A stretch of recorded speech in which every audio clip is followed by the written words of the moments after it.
जैन साथियों, चलिए हम आज बीपीएससी एडीओ के लिए वर्ल्ड ज्योग्राफी एवं इंडियन ज्योग्राफी के क्वेश्चन को हल करते हैं। वर्ल्ड ज्योग्राफी और इंडियन ज्योग्राफी से जितने भी आपका महत्वपूर्ण प्रश्न है उन सभी प्रश्नों को हम हल करते हैं और इस क्लास में आपका बीपीएससी का प्रीवियस ईयर्स क्वेश्चन भी आपका शामिल है। इस क्लास में आपको बीपीएससी का पीआईक्यू क्वेश्चन भी आपको मिल जाएगा। तो चलिए हम इस क्लास को स्टार्ट करते हैं। आपका देखिए क्वेश्चन फर्स्ट है कि महाद्वीपीय बहाव का सिद्धांत किसके द्वारा विकसित किया गया था। तो ये दिया था वैगनर ने, ठीक है, ए वैगनर ने, ध्यान रखना, ए वैगनर ने आपका महाद्वीपीय बहाव का सिद्धांत दिया था। चलिए अगला क्वेश्चन देखते हैं आपका। अगला क्वेश्चन आपका है कि 90 डिग्री पूर्वी देशांतर पर स्थित थिम्पू का स्थानीय समय निर्धारित कीजिए जब ग्रीनविच में दोपहर 12 बजे का समय है। अब देखो सिंपल है प्रश्न, आपको क्या कह रहा है, कह रहा है ग्रीनविच में कितना समय हो रहा है, तो 2 बजे दोपहर हो रहा है। कह रहा है आपका 90 डिग्री पूर्वी देशांतर पर जो स्थित है आपका थिम्पू, उसका स्थानीय समय निकालो। देखो हम लोग जानते हैं एक चीज कि 1 डिग्री चलने में आपका कितना मिनट लगता है, 4 मिनट, ठीक है। जो ग्लोब पर 1 डिग्री घूरने में कितना समय लगता है, 4 मिनट लगता है, ठीक है। इतना तो ध्यान होगा, 1 डिग्री 4 मिनट लगता है। यहाँ कितना आपका 90 डिग्री, आप देखो ग्रीनविच में कितना समय है, कितना एंगल है, 0 डिग्री, और यहाँ आपका 90, उससे आगे कितना है, 90 डिग्री पूर्वी देशांतर है। तो हम लोग देख लेते हैं कि 90 डिग्री में जाने में कितना समय लगेगा। तो देखो 1 डिग्री में 4 मिनट, तो 90 में कितना होगा, 9 चौक 36, 360 मिनट, 360 मिनट लगेगा। अब 360 मिनट को हम घंटा में बदलेंगे, क्या करेंगे, 60 से डिवाइड कर देंगे, 36 यानी 6 घंटा, कितना है, 6 घंटा समय लगेगा। लेकिन अब ये है कि देखो यहाँ 6 है ना, 6 AM भी दिया है, 6 PM भी दिया है, सुबह होगा कि शाम होगा। तो देखो ग्रीनविच में आपका क्या है, 12 बजकर दोपहर हुआ है, यानी 12 बजे दोपहर है। आपको पता होगा कि हम जैसे जैसे पूर्वी देशांतर जाते हैं वैसे वैसे समय क्या होता है, बढ़ता है।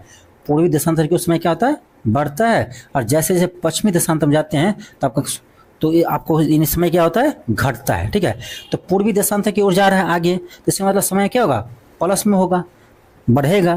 तो देखो अभी ग्रीनविच में कितना है, 0 डिग्री था, तो समय कितना था यहाँ, 12 बजे दोपहर। तो आगे आपका जो 6 घंटा के बाद देखेंगे ये क्या होगा, 6 AM होगा कि PM होगा, तो 6 PM होगा, यानी 6 बजे शाम में क्या बजता होगा, 6 बजे शाम बजता होगा, कहाँ पर, थिम्पू में, ठीक है।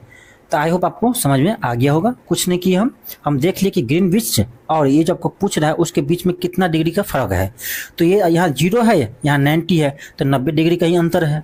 हम लोग को पता है कि 1 डिग्री रोटेट होने में 4 मिनट का समय लगता है, ठीक है। तो यहाँ से हम देख लिए कि 90 मिनट में कितना लगेगा, तो 90 डिग्री में कितना लगेगा, तो क्या करेंगे हम, 90 गुने 4 को मल्टीप्लाई कर दिए, कितना आया, 360 है, इतना मिनट है, 60 से डिवाइड कर दिए तो कितना आ गया, ये आ गया आपका 6 आवर, 6 घंटा।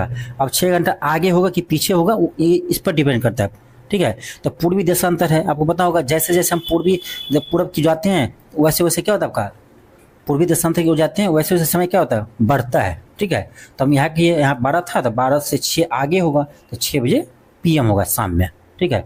आई होप आपको समझ में आ गया होगा, ऑप्शन बी होगा। ये आपका 69वें बीपीएससी में पूछा गया है, ठीक है।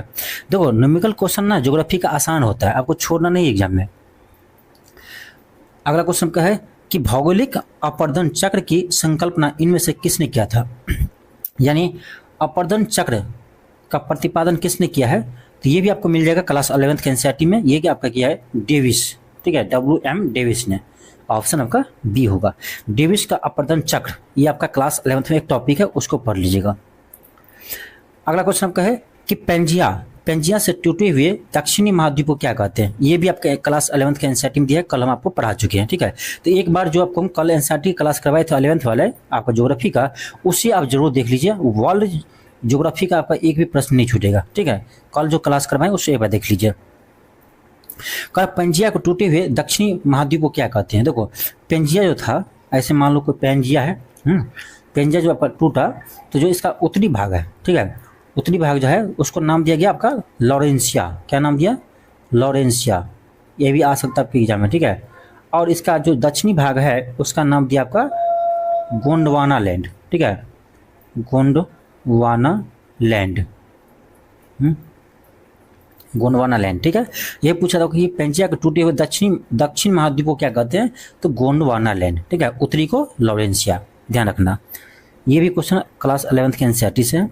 आपका अगला क्वेश्चन है कि लावा के ठंडे होने और ठोस होने की किस प्रक्रिया की चट्टान बनती है, यानी जो ज्वालामुखी से लावा निकलते हैं उस लावा का कारण ठंडे होने से, ठोस होने से किस प्रकार की चट्टान का निर्माण होता है, ठीक है।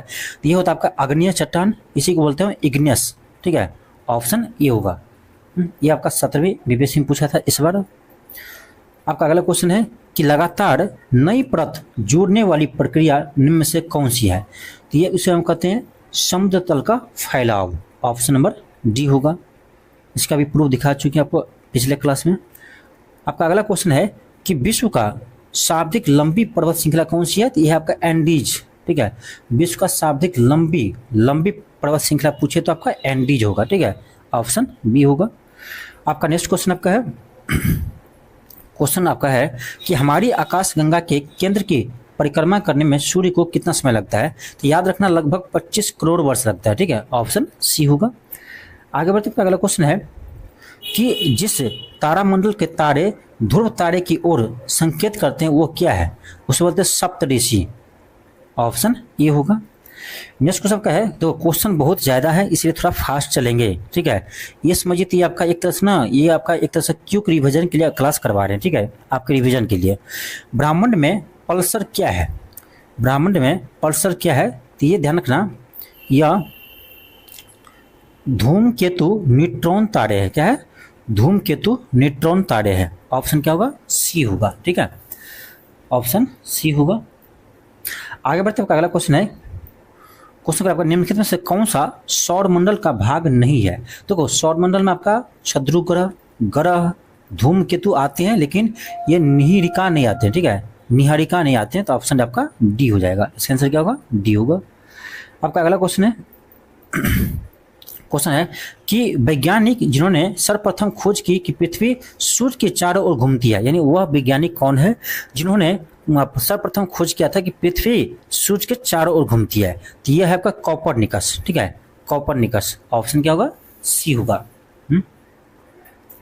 आपका अगला क्वेश्चन है कि सौरमंडल का प्रधान आकाशीय पिंड कौन है, सौरमंडल का प्रधान आकाशीय पिंड कौन है, तो यह है आपका सूर्य। ऑप्शन डी होगा, सॉरी क्या होगा, सूर्य होगा। अगला क्वेश्चन आपका है कि इनमें से किन के मध्य की औसत दूरी एक खगोलीय इकाई होती है, इनमें से किन के बीच की दूरी को एक खगोलीय इकाई कहते हैं, तो ये आपका पृथ्वी और सूर्य के बीच की दूरी, ठीक है। ऑप्शन नंबर क्या होगा, ए होगा। ध्यान रखना ये आपका है एक खगोलीय जो दूरी होता है, ये आपका होता है 1.496 गुने 10⁻11 मीटर, ठीक है, इसको ध्यान रखना। आगे बढ़ते हैं, अगला क्वेश्चन है कि सूर्य ग्रहण कब होता है, सूर्य ग्रहण कब होता है। देखो इसका याद करने का तरीका बहुत आसान है। देखो क्या कह रहा है, सूर्य ग्रहण कब होता है, ठीक है। तो याद रखना सूर्य ग्रहण पूछे तो बीच में सूर्य नहीं हो, ठीक है, बीच में सूर्य आपका नहीं आएगा। तो आप पढ़ो, सूर्य जब चंद्रमा और पृथ्वी के बीच आता है, बोले बीच में नहीं आएगा सूर्य, ठीक है। पृथ्वी जब सूर्य और चंद्रमा के बीच आ जाते हैं, चंद्रमा जब सूर्य और पृथ्वी के बीच आ जाते हैं, तो आपका ऑप्शन नंबर सी होगा। चंद्रमा जब सूर्य और पृथ्वी के बीच आ जाते हैं तब आपका सूर्य ग्रहण लगता है, ठीक है, ऑप्शन सी होगा। आपका अगला क्वेश्चन है कि सूर्य ग्रहण कब होता है, रिपीट करिए क्या क्वेश्चन 47, हाँ क्वेश्चन रिपीट करिए कोई नहीं। अगला क्वेश्चन आपका है कि सौरमंडल का सर्वाधिक गर्म ग्रह कौन सा है, यह आपका शुक्र ग्रह। शुक्र ग्रह आपका सबसे गर्म ग्रह है, आपका ऑप्शन बी होगा। अगला आपका है इवनिंग स्टार किसे कहते हैं, ये भी शुक्र ग्रह को कहते हैं, भोर का तारा, शाम के तारा, सभी आपको इसी को कहते हैं, किसको, शुक्र ग्रह को कहते हैं, ठीक है। आपका अगला क्वेश्चन है कि सौरमंडल का सबसे चमकदार ग्रह कौन सा है, तो वो आपका शुक्र ग्रह है। देखो एक ही प्रश्न का विभिन्न तरीके से पूछा गया है, ठीक है, भाषा चेंज करके, लैंग्वेज चेंज करके आपको पूछा गया है, प्रश्न एक ही है जरा। आपका अगला क्वेश्चन है कि पृथ्वी तक पहुंचने के लिए सूर्य से चला प्रकाश का समय लेता है, यानी सूर्य का प्रकाश कार्य आपका पृथ्वी पे कितने समय में पहुंच जाते हैं। ठीक है, देखो इसमें आपको जो ऑप्शन दिया है उसमें आपका 8 मिनट ही होगा, लेकिन हालांकि कहीं कहीं आपका 8 मिनट 16 सेकंड मिलेगा। ठीक है, 8 मिनट 16 सेकंड कहीं देते हैं, कहीं 8 मिनट 18 सेकेंड देता है, लेकिन करेक्ट आपको 8 मिनट 16 सेकेंड ही होता है। ठीक है, हालांकि आपके एग्जाम में जब भी पूछा है बीपीएससी तो ये मिनट में ही पूछा है, तो इसका भी आंसर सी होगा 8 मिनट। अगला क्वेश्चन देखो, ये आपका 2019 में पूछा है सेम क्वेश्चन कि सूर्य का प्रकाश पृथ्वी पर पहुंचता है तो 8 मिनट में, यहाँ भी आंसर बीपीएससी ने 8 ही दिया था। ठीक है, तो याद रखना 8 मिनट 16 सेकेंड।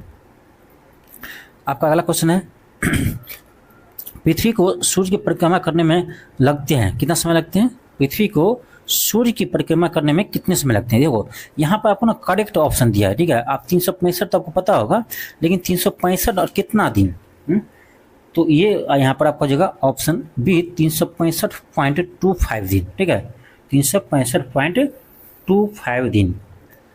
आपका अगला क्वेश्चन है, क्वेश्चन अगर आपका पृथ्वी और सूर्य के बीच अधिकतम दूरी कब होता है। पिछले क्लास में कल आपको समझाए थे हम अपसौर और उपसौर, तो कह रहा है अधिकतम दूरी, ज्यादा दूरी पर क्या होगा अपसौर, अप माने दूर, ऐसे ध्यान रखो अप अप। ठीक है, तो अपसौर कब होता है, ये आपका 4 जुलाई को होता है। ठीक है, अपसौर कब होता है 4 जुलाई को होता है। उपसौर कब होता है 3 जनवरी को होता है। ठीक है, तो उपसौर में क्या होता है, ये नज़दीक आता है, सूर्य और पृथ्वी क्या आता है नज़दीक रहते हैं, किसमें 3 जनवरी को। ठीक है, उपसौर में, और अपसौर में 4 जुलाई को होता है, तो उसमें दूर होता है पृथ्वी और सूर्य, अधिकतम दूरी पर होता है। ठीक है, ये आपका TRE 3 में पूछा। आपका अगला क्वेश्चन है कि इनमें से किसने पहली बार यह व्याख्या की थी कि पृथ्वी अपनी धुरी पर घूमने के कारण प्रतिदिन सूर्योदय और सूर्यास्त होता है। ठीक है, सूर्यास्त होता है, सॉरी, तो ये कहा था आपका आर्यभट्ट ने। ठीक है, किसने कहा था सर्वप्रथम, आर्यभट्ट ने कहा था। ठीक है, ऑप्शन नेक्स्ट का है कि विषुवतीय व्यास ध्रुवीय व्यास से कितना अधिक है। विषुवतीय व्यास ध्रुवीय व्यास से कितना अधिक है, ये पूछ रहा है आपका। ठीक है, जैसे ये क्या है, ये आपका विषुवतीय व्यास होगा, ये क्या आपका ध्रुवीय व्यास है, तो कह रहा है दोनों में अंतर कितना है। तो याद रखना विषुवतीय व्यास आपका कितना होता है, ये आपका होता है 12,756 किलोमीटर। ठीक है, और ध्रुवीय व्यास कितना होता है, तो ध्रुवीय व्यास होता है आपका 12,713 किलोमीटर। ठीक है, अब इसमें से उसको घटाइए तो आपका कितना आ जाएगा, 56 में से आपका 13 घटेगा तो आपका आएगा 43। ठीक है, ऑप्शन नंबर ए आएगा। 43 किलोमीटर का अंतर है, ये आपका बीपीएससी TRE 3 में पूछा। ठीक है, आपका अगला क्वेश्चन है कि सौरमंडल में सबसे बड़ा ग्रह कौन सा है, तो ये आपका बृहस्पति ग्रह, ऑप्शन ए होगा। नेक्स्ट क्वेश्चन का है कि शनि सूर्य के चारों ओर एक चक्कर लगाने में कितना समय लेता है। शनि जो है वो सूर्य के चक्कर लगाने में कितना समय लेता है, तो इसका आपका हो जाएगा 29.5 वर्ष, 29.5 वर्ष। नेक्स्ट क्वेश्चन का है कि यूरेनस सूर्य के चारों ओर एक परिक्रमा करता है, यूरेनस कितने दिन में करता है, यानी अरुण, तो ध्यान रखना ये करता है आपका 84 वर्ष में। ठीक है, ऑप्शन नंबर ए होगा। आपका अगला क्वेश्चन है नेक्स्ट है कि सर्वाधिक उत्तरी दक्षिणी अक्षांशीय लंबाई वाली सीमा वाली देश है, यानी सार्वधिक सबसे अधिक कर रहा है उत्तर दक्षिणी लंबाई सीमा लगाने वाली कौन सा देश है, तो ये आपका है चिली। ठीक है, ऑप्शन बी होगा, कौन है चिली। नेक्स्ट आपका क्वेश्चन है, क्वेश्चन कर रहा है यहाँ देखो, ये क्वेश्चन आपका 69 में पूछा गया था कि ग्लोब पर 1 डिग्री का अंतराल पर खींची गई अक्षांश रेखाएं कितनी है। तो अक्षांश रेखाएं कितनी कर आपको, तो ग्लोब पर आपको देखो ऐसे रेखा रहता है, आपको लगता है कि ये क्या होता है, ऐसे पूरा एक गोल आपको रहता है। ठीक है, ऐसे दिखा रहा है ना, लेकिन ये पूरा गोल रहता है। ठीक है, तो ऐसे ऐसे आपका ना 90 इधर है और 90 आपका इधर है, लेकिन बीच में कॉमन आ जाते हैं। ठीक है, एक आपका ना इसमें भी काउंट होता है, इसमें भी काउंट हो जाता है। ठीक है, तो बीच वाले जो है ना ये आपका 2 बार काउंट हो जाता है, तो 90 आपका 180 होना चाहिए था, लेकिन बीच वाले आपका एक बार कॉमन आ जाता है, तो इसलिए एक हम माइनस कर देते हैं, तो कितना होता है 179। तो आपका ऑप्शन नंबर ए होगा 179। आपका अगला क्वेश्चन है किस रेखा पर भारतीय मानक समय अपनाया गया है, तो आपको पता होगा 82.5 डिग्री पूर्वी देशांतर।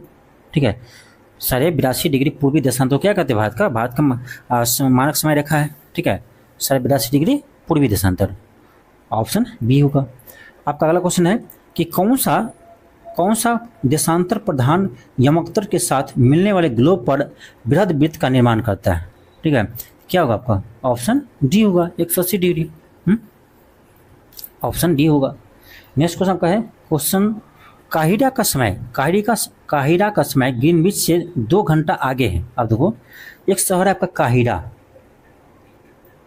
ठीक है, ये जो कह रहा है आपका ग्रीनविच से कितना है, तो ये 2 घंटा आगे है, 2 आवर आगे है। ठीक है, तो कह रहा है आपका यह स्थिति, इसको कहाँ पर इसका स्थिति है, तो हम लोग पहले पढ़ चुके हैं कि 1 डिग्री में कितना समय लगता है आपको, 4 मिनट लगता है घूमने में, तो यहाँ पर 4 मिनट लगता है। ये कह रहा है 2 घंटा। देखो, इसको हम उल्टा लिख सकते हैं क्या, 4 मिनट में 1 डिग्री रोटेट होता है, तो 4 मिनट में, तो 1 मिनट में कितना होगा, 1/4 होगा।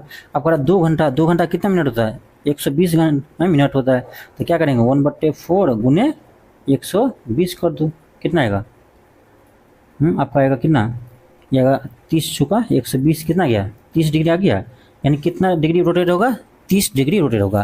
तो आप देखो 30 पश्चिम में है और 30 पूर्वी देशांतर है, तो ये क्या करें, ग्रीनविच से आगे है 2 घंटा, प्लस में है, आगे है, तो क्या होगा, पूर्वी देशांतर होगा। क्योंकि आपको बता चुके हैं कि हम जैसे जैसे पूर्वी देशांतर को जाते हैं समय बढ़ता है, और जैसे जैसे हम पश्चिमी देशांतर को जाते हैं वैसे समय घटता है। ठीक है, तो क्वेश्चन कह दिया यहाँ 2 घंटा आगे है, इसका मतलब वो पूर्वी देशांतर में ही होगा, ऑप्शन बी होगा।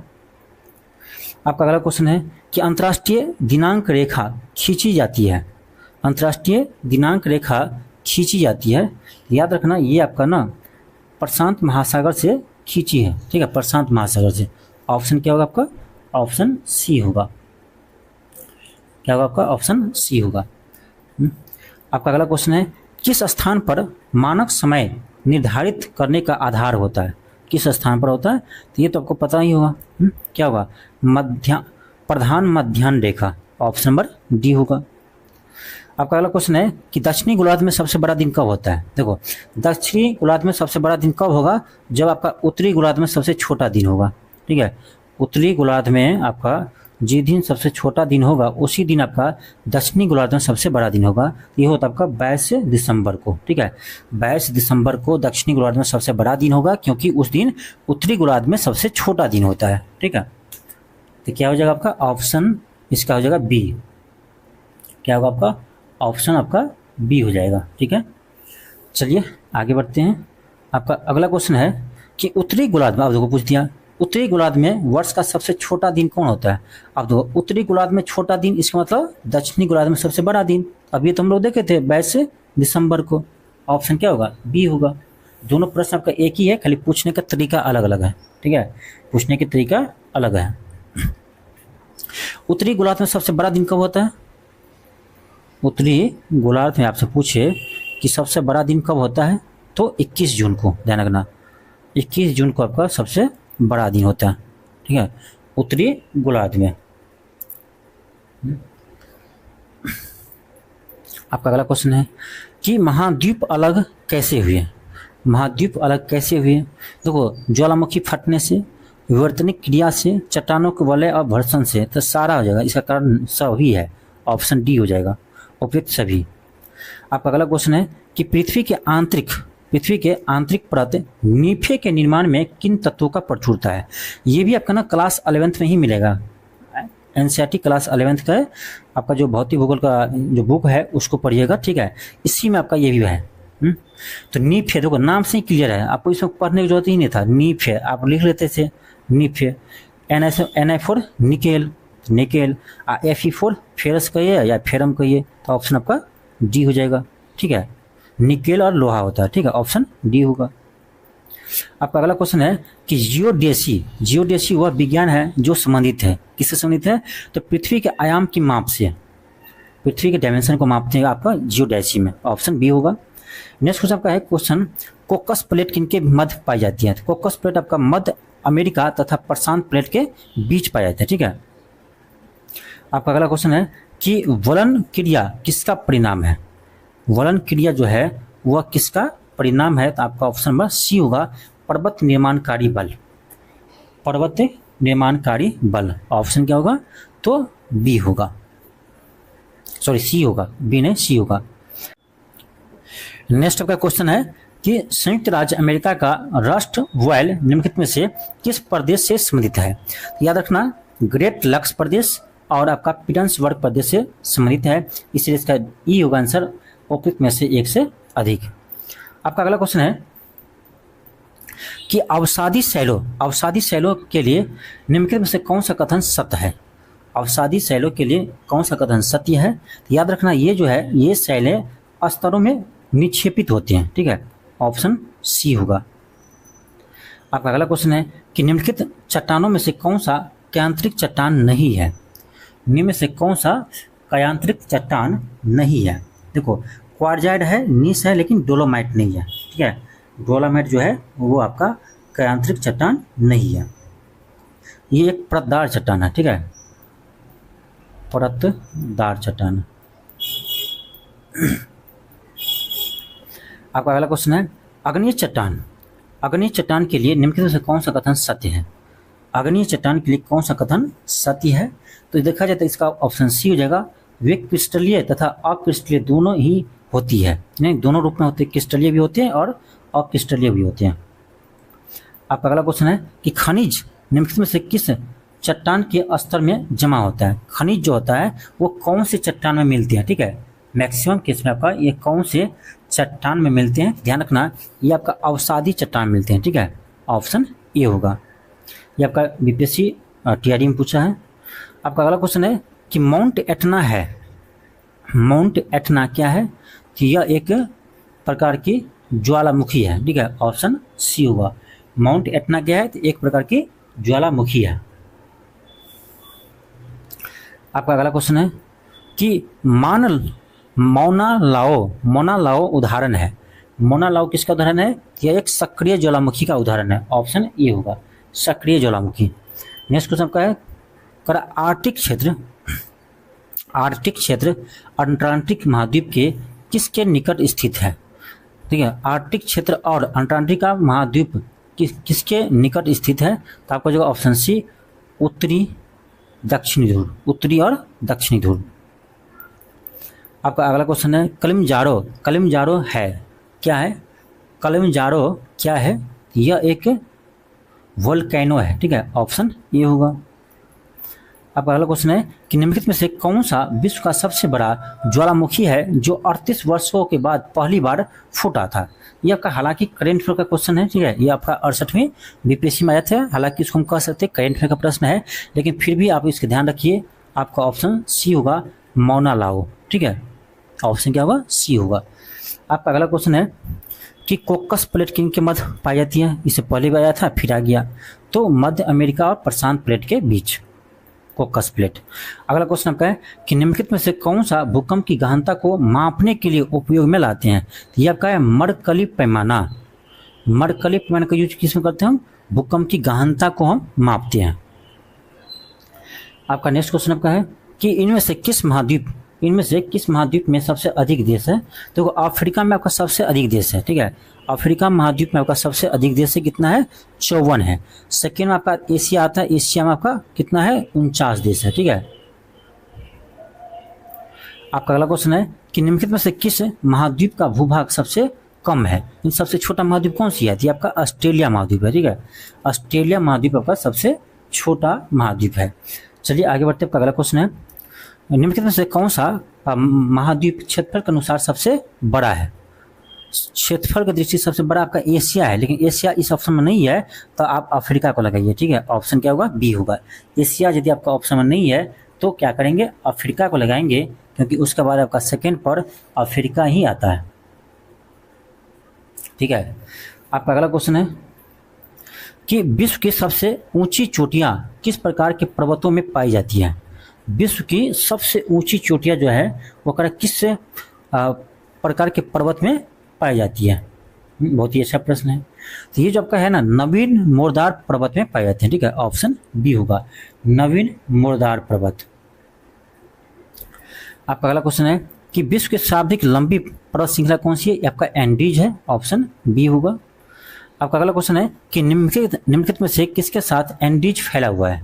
अब देखो यही प्रश्न आपको ना यहाँ देखो इसी प्रश्न को दूसरी भाषा में पूछा गया है, यहाँ तो एंडीज हो आंसर, लेकिन यहाँ देखो आपका 41वां बीपीएससी में 1996 में पूछा था, उसी प्रश्न को भाषा चेंज करके पूछ दिया है कि निम्नलिखित में से किसके साथ एंडीज फैला हुआ है।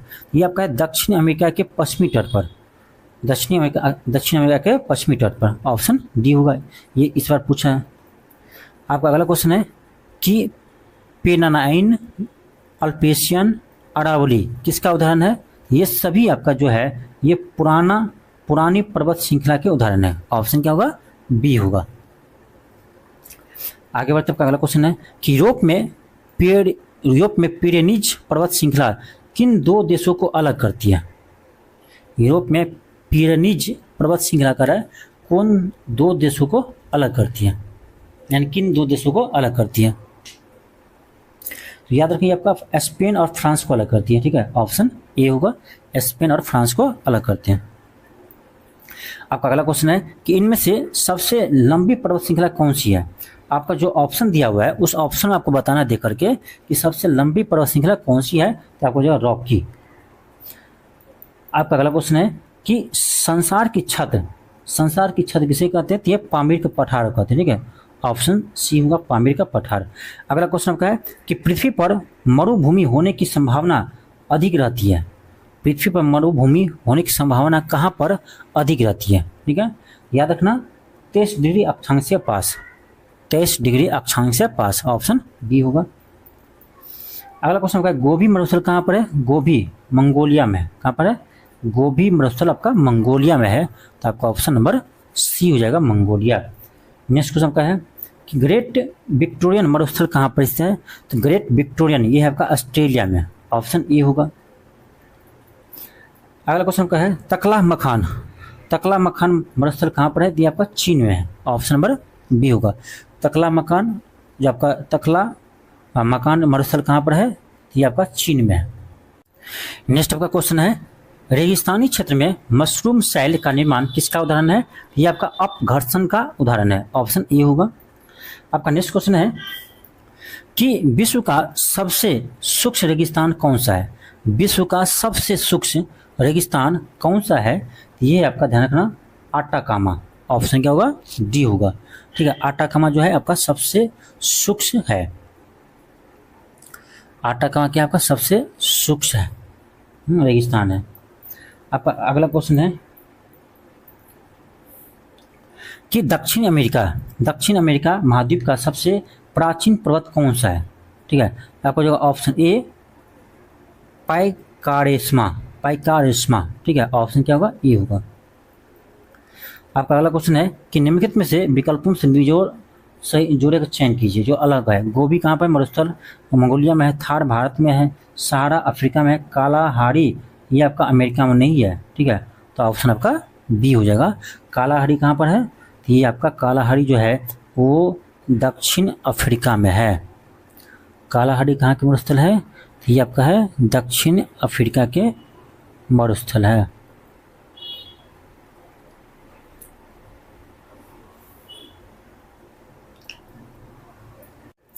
नेक्स्ट आपका है क्वेश्चन कि निम्नलिखित विकल्पों में से बेजोड़ जोड़ी का चयन करिए, सबसे अलग है जो, तो गोबी मरुस्थल कहाँ पे, मंगोलिया में है, थार कहाँ पे, भारत में, सहारा कहाँ, अफ्रीका में, कालाहारी कहाँ, अमेरिका, गलत है, अमेरिका में नहीं है, ये भी अमेरिका में नहीं, आपका दक्षिण अफ्रीका में, ठीक है, तो कालाहारी रेगिस्तान कहाँ पर है, दक्षिण अफ्रीका में है, तो ऑप्शन बी आपका हो जाएगा जो गलत है। आपका अगला क्वेश्चन है कि दक्षिण अमेरिका में मध्य अक्षांशीय घास के मैदान को क्या कहते हैं, दक्षिण अमेरिका में मध्य अक्षांशीय घास के मैदान को क्या कहते हैं, दक्षिण अमेरिका में पूछ रहा है, उसे हम कहते हैं पम्पास, क्या कहते हैं, पम्पास कहते हैं, ठीक है, तो ध्यान रखना उत्तरी अमेरिका के जो घास के मैदान है तो उसे बोलते हैं पम्पास, ठीक है, जबकि हम नेक्स्ट आपका क्वेश्चन है कि दक्षिणी अमेरिका के में मध्य अक्षांशीय घास के मैदान को क्या कहते हैं, उसे हम पम्पास कहते हैं, और उत्तरी अमेरिका पूछे तो पेरीज कहते हैं, ठीक है, उत्तरी अमेरिका के घास के मैदान को पेरीज कहते हैं और दक्षिणी अमेरिका के घास के मैदान को हम पम्पास कहते हैं, ठीक है, ध्यान रखना।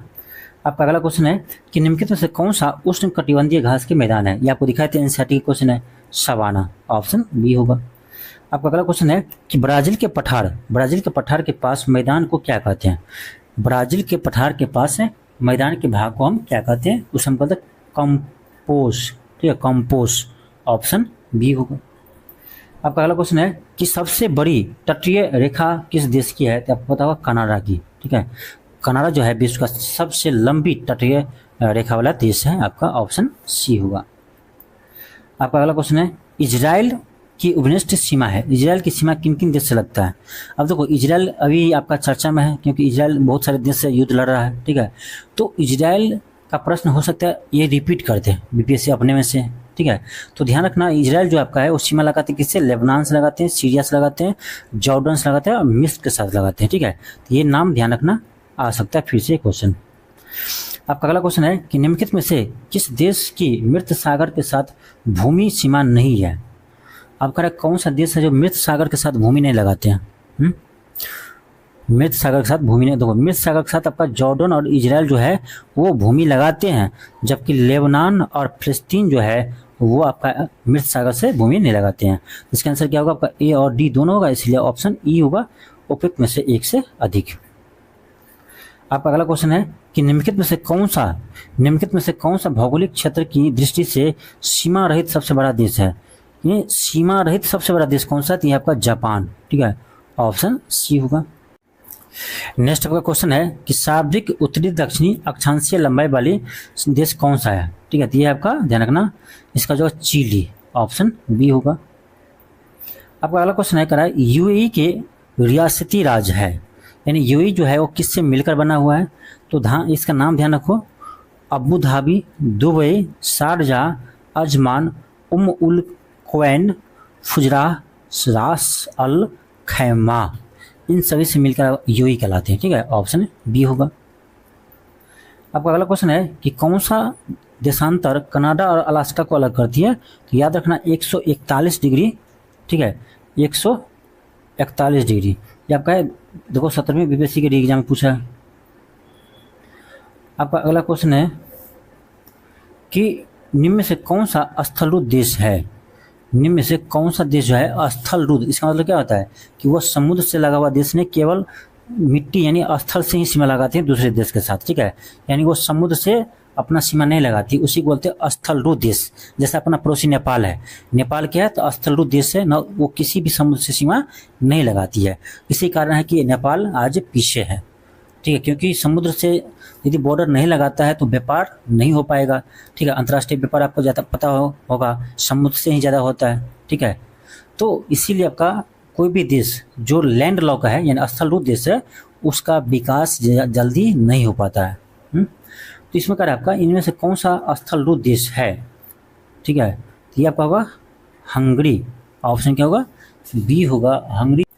नेक्स्ट आपका क्वेश्चन है कि निम्नलिखित में से कौन सा शहर किसी देश की राजधानी नहीं है, तो कैनबरा जो है ऑस्ट्रेलिया की राजधानी है, वेलिंगटन जो है आपका न्यूजीलैंड की राजधानी है, रियाद जो है आपका सऊदी अरब है, रियाद जो है ये आपका सऊदी अरब की राजधानी है, रियाद, ठीक है, रियाद सऊदी अरब की राजधानी है। और आपका सिडनी जो है ये आपका ऑस्ट्रेलिया का एक शहर है ना कि राजधानी है, तो आपका क्या होगा, ऑप्शन बी हो जाएगा। आपका अगला क्वेश्चन है कर है कि रूस के किस शहर को उत्तर का वेनिस कहते हैं, रूस के किस शहर को हम उत्तर का वेनिस कहते हैं, किसको कहते हो, बताओ इसका आंसर आप लोग बताओ कि रूस के किस शहर को हम उत्तर का वेनिस कहते हैं, किसको कहते हैं, सेंट पीटर्सबर्ग को कहते हैं, ऑप्शन बी होगा। आपका अगला क्वेश्चन है कि पूर्वी समुद्र की स्वामिनी का नाम है, पूर्वी समुद्र की स्वामिनी किसको कहते हैं, तो आपका जगह श्रीलंका, ऑप्शन ए होगा, श्रीलंका। नेक्स्ट क्वेश्चन का है इनमें से कौन सा यूरोप का खेल का मैदान कहते हैं, तो ये तो आपका इस बार 17वीं बीपीएससी के एग्जाम में पूछा है, स्विट्जरलैंड को यूरोप का खेल के मैदान कहते हैं, स्विट्जरलैंड। आपका अगला क्वेश्चन है कि पृथ्वी की सतह का वह भाग जो पानी में ढका है लगभग कितना है, 2/3 पानी से ढका हुआ है, 1/3 पर लोग है। आपका अगला है कि नामीबिया तट के साथ बहने वाली ठंडी जलधारा का नाम क्या है, ठीक है, इसका नाम है आपका वेगुला जलधारा, क्या नाम है, वेगुला जलधारा है, ऑप्शन आपका बी होगा। नेक्स्ट क्वेश्चन आपका है कि समुद्र तल पर पृथ्वी के केंद्र के सबसे निकट स्थान है, यह है आपका उत्तरी ध्रुव, ऑप्शन ए होगा। नेक्स्ट क्वेश्चन आपका है कि 90 ईस्ट रीज 90 ईस्ट रीज किससे संबंधित है, कहाँ पर स्थित है, ये आपका हिंद महासागर में, ऑप्शन बी होगा। नेक्स्ट क्वेश्चन आपका है कि सुंड्रा ट्रेंच किस महाद्वीप के समांतर स्थित है। सुंड्रा ट्रेंच जो है वो किस महाद्वीप के समांतर स्थित है, तो ये आपका जावा और सुमात्रा दोनों का समांतर स्थित है, तो ऑप्शन ई होगा, एक से अधिक। आपका अगला क्वेश्चन है कि मिसिसिपी डेल्टा उदाहरण है। मिसिसिपी डेल्टा किसके उदाहरण है, ध्यान रखना यह एक अंगुत्थ या पंचक डेल्टा का, ठीक है, पंचक डेल्टा का। आपका अगला क्वेश्चन है कि सारगौसे सागर एक हिस्सा है। सारगौसे सागर जो है किसका एक हिस्सा है, ध्यान रखना ये आपका उत्तरी अटलांटिक महासागर का हिस्सा है, ऑप्शन सी होगा। आपका अगला क्वेश्चन है गल्फ स्ट्रीम क्या है। गल्फ स्ट्रीम क्या है, यह एक महासागरीय धारा है। गल्फ स्ट्रीम क्या है, तो यह एक महासागरीय धारा है। आपका अगला क्वेश्चन है कि वेंगोला जलधारा है।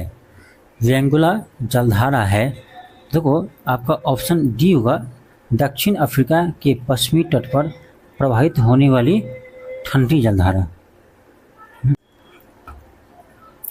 नेक्स्ट का क्वेश्चन है कि एल नीनो धारा कहाँ पर प्रवाहित होती है, ठीक है, इसका होगा आपका हिंद महासागर, ऑप्शन नंबर सी होगा। ये आपका 69वीं में पूछा गया था। आपका अगला क्वेश्चन है कि निम्नलिखित धाराओं में से कौन सी एक गर्म जलधारा नहीं है। इनमें से कौन सी एक गर्म जलधारा नहीं है, ये पूछ रहा है आपसे। यहाँ पर देखो अलास्का की जलधारा, एंटीलिस का जलधारा, मुंजावे की जलधारा, ये सभी आपका गर्म जलधारा है।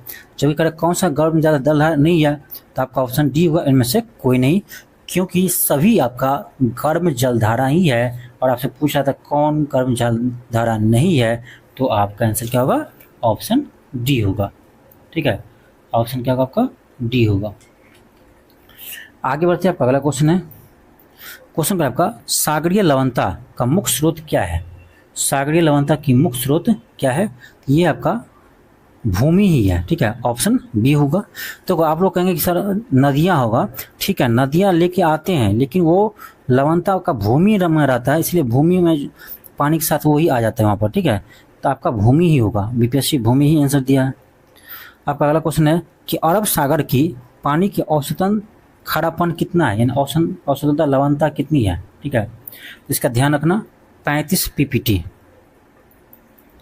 अगला क्वेश्चन क्या है, निम्नलिखित सागरों में से किस में औसत लवणता सबसे अधिक है, तो मृत सागर में, ऑप्शन डी होगा।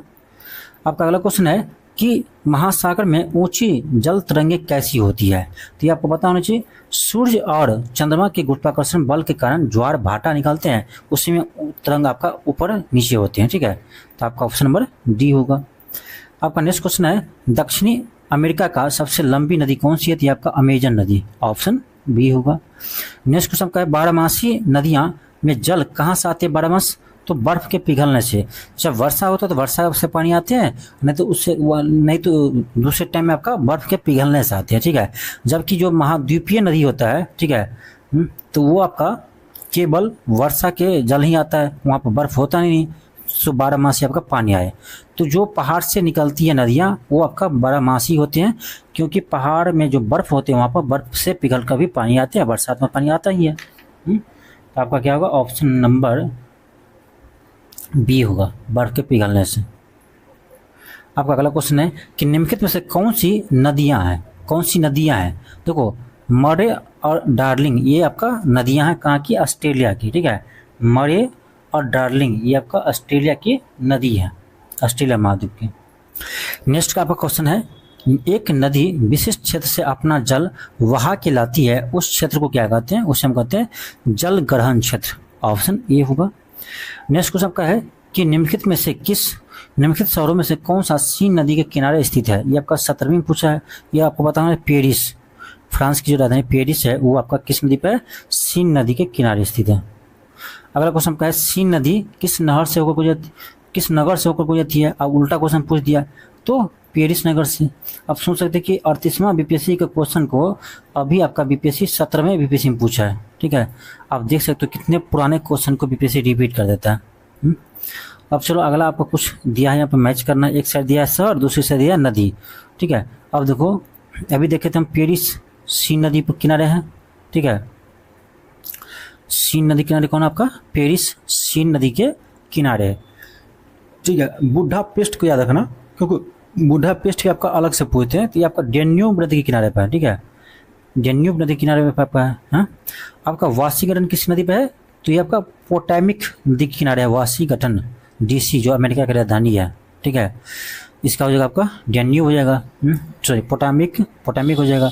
अब बचा जाएगा आपका रॉटरडैम, ये आपका हो जाएगा राइन नदी। तो देखा जाए तो कौन सा होगा आपका 2-1 नहीं सॉरी, फर्स्ट का क्या होगा, फर्स्ट का आपका 3 है, 3-1-4-2, 3-1-4-2 आपका ऑप्शन नंबर सी में है।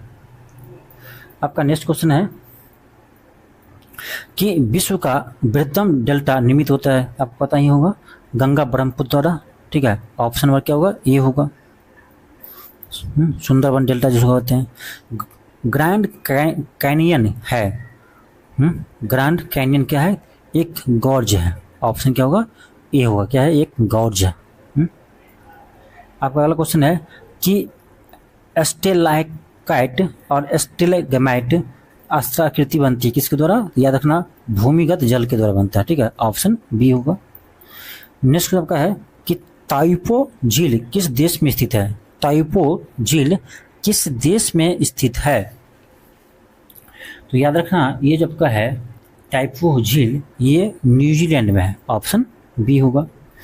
क्वेश्चन का है विश्व का दूसरा सबसे बड़ा द्वीप कौन सा है, विश्व का दूसरा सबसे बड़ा द्वीप कौन सा है, तो हो जाएगा न्यू गिनी, क्या होगा, न्यू गिनी होगा। पहला कौन है, तो पहला आपका ग्रीनलैंड है, ठीक है, ग्रीनलैंड है, ये आपका पहला सबसे बड़ा द्वीप ग्रीनलैंड, इसका होगा न्यू गिनी। आपका पहला क्वेश्चन है कि देखो कह रहा है ना, ग्रीनलैंड निम्न से किस देश में, ग्रीनलैंड निम्न देशों में से किस देश का भाग है, तो ये आपका है डेनमार्क का, ठीक है। किसका भाग है, डेनमार्क का, ऑप्शन ए होगा। आपका अगला क्वेश्चन है कि ग्रीनलैंड निम्न से किस देश का भाग है, सॉरी वही क्वेश्चन रिपीट हो गया, डेनमार्क होगा, ऑप्शन ए होगा। आपका अगला क्वेश्चन है कि निम्न में से कौन सा द्वीप क्षेत्रफल में सबसे बड़ा है, इसमें जो आपको दिया है उसमें बताना है आपका कि क्षेत्रफल में आपका सबसे बड़ा द्वीप कौन सी है, आपका हो जाएगा इसमें मेडागास्कर, ऑप्शन क्या होगा, सी होगा, मेडागास्कर।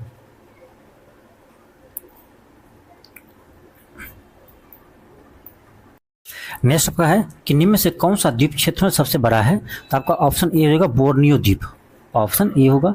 नेक्स्ट क्वेश्चन आपका है कि फिजी स्थित है, फिजी आपका कह रहा है ये कहाँ पर स्थित है, तो ध्यान रखना फिजी जो है ये आपका प्रशांत महासागर में स्थित है। आपका अगला क्वेश्चन है कि भौगोलिक क्षेत्र की दृष्टि से जापान का सबसे बड़ा द्वीप कौन सी है, तो ये आपका होंग्शू द्वीप है, ऑप्शन बी होगा। नेक्स्ट क्वेश्चन आपका है कि निम्नलिखित में से किस देश में सबसे अधिक सर्वाधिक द्वीप है, तो ये आपका ध्यान रखना इंडोनेशिया में, ठीक है। इंडोनेशिया को हम द्वीपों का देश कहते हैं, ठीक है, इंडोनेशिया में है। आपका अगला क्वेश्चन है कि उत्तरी अमेरिका में नियाग्रा जलप्रपात किन दो झीलों के बीच स्थित है, नियाग्रा जलप्रपात जो है आपका करा कौन दो झीलों के बीच है, तो ये आपका है ओंटारियो झील और ईरी झील, ओंटारियो झील और ईरी झील के बीच में आपका नियाग्रा जलप्रपात। आपका अगला क्वेश्चन है कि हिंद महासागर और लाल सागर को कौन सी जल संधि जोड़ती है, हिंद महासागर को लाल सागर से कौन सी जल संधि जोड़ती है, तो याद रखना बाब अल मंदेव, ऑप्शन ए होगा। आपका अगला क्वेश्चन है कि स्वेज नहर किसको जोड़ती है, स्वेज नहर किसको जोड़ती है, ध्यान रखना लाल सागर को भूमध्य सागर से जोड़ती है, ऑप्शन सी होगा। आपका अगला क्वेश्चन है कि मलक्का जल संयोजक आने जाने की सुविधा है, कहाँ से कहाँ, तो जो आपका मलक्का जल संधि है वो ध्यान रखना आपका हिंद महासागर से चीन सागर तक जाने का रास्ता देता है, आपका ऑप्शन नंबर ए होगा। आपका अगला क्वेश्चन है, अब देखो इसमें आपका स्टेटमेंट में क्वेश्चन है, थोड़ा सा इसको छोटा कर लेते हैं। पहला आपका है कि सतह क्षेत्रफल के हिसाब से विक्टोरिया झील दुनिया की तीसरी सबसे बड़ी मीठी झील है। क्वेश्चन देखो क्या पूछ रहा है, गलत है, कौन सा कथन गलत है ये पूछ रहा है। तो एग्जाम में आप जब जाएंगे ना तो इसको भी देख लेना एक बार, गलत पूछ रहा है या सही पूछ रहा है, ठीक है। इसमें बहुत सारे क्वेश्चन मिस्टेक कर देते हैं स्टूडेंट, ठीक है, ध्यान से। तो गलत पूछ रहा है आपका, ये फर्स्ट गलत ही है। ये कर आपका कि विक्टोरिया झील दुनिया की तीसरी सबसे मीठी झील है, तीसरी नहीं है दूसरी ही है, ठीक है। दूसरी है, तो आपका फर्स्ट गलत हो गया। सेकंड का आपका यह अफ्रीका के महान जिलों में से एक है, ये आपका सही है। थर्ड है कि इसकी सीमा 4 देश तंजानिया, युगांडा, रवांडा, केन्या से लगती है। देखो आपका ये भी गलत है, ये भी गलत है। 4 देश से नहीं लगते, मात्र 3 देश से लगते हैं। ये 3 देश कौन कौन सी है, ठीक है। ये आपका 3 देश जो है ये आपका है, ध्यान रखना, तंजानिया, युगांडा, केन्या। रवांडा से नहीं लगाते हैं, ठीक है। तो आपका थर्ड भी गलत है। फोर्थ करें, विक्टोरिया झील से निकलने वाली एक मात्र धारा नील नदी है जो युगांडा के जिंजा के पास झील से बाहर निकलती है, ये सही है। तो पूछा था कौन सा गलत है, तो आपका 1 और 3, 1 और 3 गलत है, तो ऑप्शन क्या होगा, ए होगा, ठीक है। आपका अगला क्वेश्चन है कि पनामा नहर जोड़ती है, पनामा नहर किसको जोड़ती है, तो ध्यान रखना ये आपका प्रशांत महासागर को अंध महासागर में जोड़ती है। अंध महासागर कहने का मतलब हुआ आपका अटलांटिक महासागर, ठीक है, अटलांटिक महासागर, अटलांटिक महासागर, ठीक है। तो प्रशांत महासागर को अटलांटिक महासागर से जोड़ती है पनामा नहर। आपका अगला क्वेश्चन है कि अड्डू प्रवाल द्वीप किस महासागर में स्थित है, अड्डू प्रवाल द्वीप किस महासागर में स्थित है, तो ध्यान रखना ये आपका है हिंद महासागर में, इसी को बोलते हैं भारतीय महासागर यानी हिंद महासागर, ऑप्शन सी होगा।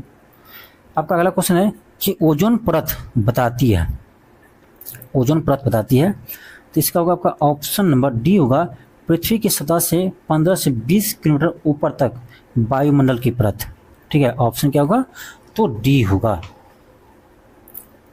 क्या होगा आपका ऑप्शन डी होगा। आपका अगला क्वेश्चन है कि पृथ्वी की सतह के कितने ऊपर ओजोन परत की ऊंचाई है, तो 15 से 20 किलोमीटर, ऑप्शन ए होगा। आपका अगला क्वेश्चन है कि निम्न में से किस क्षेत्र में भूमध्य सागरीय जलवायु प्रचलित नहीं है, किस क्षेत्र में करा है भूमध्य सागरीय जलवायु प्रचलित नहीं है, ठीक है। तो आपका जो पंपाज, ऑप्शन डी। आपका अगला क्वेश्चन है कि साफ रात मेघीय रात की अपेक्षा अधिक ठंडा होती है, क्यों, क्योंकि विकिरण के कारण, ऑप्शन क्या होगा, बी होगा। आपका अगला क्वेश्चन है कि गरजने वाली 40, क्रुद्ध 50, चीखने वाले 60 पवने पृथ्वी के किस गोलार्ध में आते हैं, तो ये आपका पृथ्वी के दक्षिणी गोलार्ध में आते हैं, ठीक है, ऑप्शन बी होगा। आपका अगला क्वेश्चन है मानसून का निवर्तन इंगित होता है साफ आकाश से, बंगाल की खाड़ी में अधिक दाब की परिस्थिति से, स्थल पर तापमान के बढ़ने से होता है, ठीक है, तीनों होगा आपका ऑप्शन सी 1, 2, 3। आपका अगला क्वेश्चन है पृथ्वी पर घने वन अधिकतर कहाँ मिलते हैं, तो आपका विषुवतीय वृत्त के आसपास मिलते हैं, ठीक है, सॉरी विषुवतीय रेखा के पास, ये जो आपका है यहाँ पर आपका मिलता है, ठीक है। आपका अगला क्वेश्चन है कि टाइगा कोनधारी वन प्रदेश में विकसित होने वाली मुख्य मृदा कौन सी है, ये आपका पॉडजॉल, ऑप्शन बी होगा। आपका अगला क्वेश्चन है कि विश्व का कौन सा देश मुलायम लकड़ी एवं लकड़ी की लुगदी का सबसे बड़ा निर्यातक और उत्पादक और निर्यातक है, ठीक है। तो देखो जब जिस समय क्वेश्चन पूछा था उस समय के आंसर आप मत ध्यान रखो, अभी ध्यान रखो, अभी वर्तमान में आपका अमेरिका है, ठीक है, ऑप्शन ए होगा। आपका अगला क्वेश्चन है कि ट्यूआर्स के अनुसार भारत की जलवायु किस प्रकार की है, देखो तो ये आपका सवाना प्रकार की भी है, उपोष्ण मानसूनी जलवायु भी है, ठीक है, लेकिन बीपीएससी इसका आंसर दिया है आपका ऑप्शन बी उपोष्ण मानसूनी जलवायु, तो बी लेकर ही चलो, हालांकि इसका आंसर आपका डी होगा, एक से अधिक। आपका अगला क्वेश्चन देखो मैच करना है, अत्यधिक गर्म स्थल कौन सा है, सहारा रेगिस्तान, अत्यधिक ठंडा अंटार्कटिका, अत्यधिक वर्षा चेरापूंजी में होती है, अत्यधिक सूखा क्या होगा, चिली। इसको मैच कर दो, कौन सा होगा आपका ए का 4, ऑप्शन बीटा में बी हो जाएगा। आपका अगला क्वेश्चन है कि किस मिट्टी में कोशिका यानी कैपिलरी का सबसे अधिक प्रभावशाली होता है, ये आपका होता है चिकनी मिट्टी में, इसलिए आप देखेंगे चिकनी मिट्टी में ना आपका जल जो है, पानी जो है ज़्यादातर टिकता है, बलुई मिट्टी में कम टिकता है क्योंकि इसमें कैपिलरी कम होता है आपका। आपका अगला क्वेश्चन है मृदा संरक्षण वह प्रक्रम है जिसमें क्या होता है, तो मृदा के नुकसान से सुरक्षित किया जाता है। आपका अगला क्वेश्चन है कि भौगोलिक अपवर्तन चक्र की संकल्पना किसने दिया था, डेविस ने दिया था, ऑप्शन बी होगा। आपका अगला क्वेश्चन है कि टेरा रोसा का प्राकृतिक विकास उस भूभाग में होता है जिसमें क्या हो, चूना पत्थर हो। आपका अगला क्वेश्चन है कि अफ्रीका की मूलभूत जाति पिग्मी किस नदी घाटी में पाई जाती है? तो याद रखना ये आपका कांगो नदी घाटी में पाई जाती है। ठीक है, ऑप्शन क्या होगा? बी होगा कांगो नदी घाटी। ऑप्शन बी होगा कांगो। आपका अगला क्वेश्चन है कि अफ्रीका की मूल जाति पिग्मी, सॉरी क्वेश्चन रिपीट हो गया। अगला क्वेश्चन आपका है एक्सिमो निवासी है। एक्सिमो जो है वो आपका कहाँ के निवासी है? तो ध्यान रखना ये है आपका कनाडा के। आपका अगला है कि निम्नलिखित में से कौन सा जोड़ा बीमेल है यानी गलत है, अलग है? तो मासाई जो आपका है वो आपका मध्य पूर्वी अफ्रीका में पाए जाते हैं। सकाई मलेशिया में पाई जाती है। ठीक है, किर्गिज मध्य एशिया में पाई जाती है। ठीक है, और बैडाइन ये आपका अरबी प्रायद्वीप में है। तो आपका सभी सही है। अगर कौन सा बीमेल है या अलग है तो आपका ऑप्शन ई हो जाएगा, इनमें से कोई नहीं। आपका अगला क्वेश्चन है कि चीन, मंगोलिया, जापान निम्नलिखित में से मानव प्रजातियों में से कौन से निवास है? ये आपका जगह इसको कहते हैं मंगलोइड। किस में आते हैं? मंगलोइड में आते हैं। ये आपका 17वीं में पूछा। आपका अगला क्वेश्चन है कि एक्सपेरेंटो है। एक्सपेरेंटो क्या है? तो ये आपका ध्यान रखना ऑप्शन डी होगा, विश्व भाषा के रूप में कार्य करने के लिए बनाई गई एक कृत्रिम भाषा। क्या होगा आपका? ऑप्शन नंबर डी होगा। ठीक है, चलिए आगे बढ़ते हैं। अगला क्वेश्चन है कि शहतूश जो विश्व का सबसे सुंदर, गर्म और हल्का ऊन माना जाता है वहाँ कहाँ पैदा होता है? ठीक है, शहतूत कहाँ होती है? आपका चीन में होती है। ऑप्शन सी होगा। आपका अगला क्वेश्चन है वह देश जो विश्व में रेशम का सबसे बड़ा उत्पादक है। तो देखो अभी का आप याद रखो। ठीक है, क्वेश्चन जब आया था उस समय को आपको याद रखने की जरूरत नहीं है। तो अभी का आप याद रखेंगे तो सबसे बड़ा उत्पादक आपका चीन है। भारत दूसरे स्थान पर आते हैं। आपका अगला क्वेश्चन है कि निम्नलिखित में से कौन सा देश विश्व का सबसे अधिक केसर का उत्पादन करने वाला देश है? ठीक है, तो ये भी इसका भी आंसर अभी के अनुसार आपको बताएंगे हम। ठीक है, कि अभी आपका केसर के उत्पादन सबसे अधिक कहाँ होते हैं, कौन सा देश में होते हैं? तो ये अभी वर्तमान आपका ईरान में होती है। ठीक है, केसर का उत्पादन सबसे अधिक कहाँ होता है? ईरान में होते हैं। आपका अगला क्वेश्चन है कोयला का समान रूप है। तो समान रूप है आपका एंथ्रास बिटुमिनस। एंथ्रास है तो आपका होगा उच्च कोटि। ठीक है, समानी कोयला बोलते हैं आपका बिटुमिनस को। ऑप्शन नंबर ए होगा। आपका अगला क्वेश्चन है कि निम्नलिखित देशों में से किस में कोयले का सबसे बड़ा संचित भंडार है, यानी कोयला का भंडार सबसे अधिक है आपका किस देश में है? ठीक है, अब देखो इसका भी डाटा ना अब अभी का वर्तमान का याद रखो। वर्तमान में किसके पास सबसे अधिक भंडार है? तो अमेरिका के पास है। ठीक है, ऑप्शन नंबर ए होगा। नेक्स्ट आपका क्वेश्चन है कि निम्नलिखित में से कौन सा एक जर्मनी का कोयला क्षेत्र नहीं है? तो रूर घाटी जर्मनी का ही है, सार बेसिन भी है, अचियन बेसिन भी है, लेकिन लॉरेन बेसिन जो है ये आपका जर्मनी का कोयला क्षेत्र नहीं है। तो कहाँ की है? यह है फ्रांस की। तो आंसर क्या होगा? बी होगा। क्वेश्चन का है लॉ एक्स का किरवाई रोग नामक विश्व भंडार स्थल किस देश में स्थित है? ठीक है, तो ये आपका यूक्रेन में है।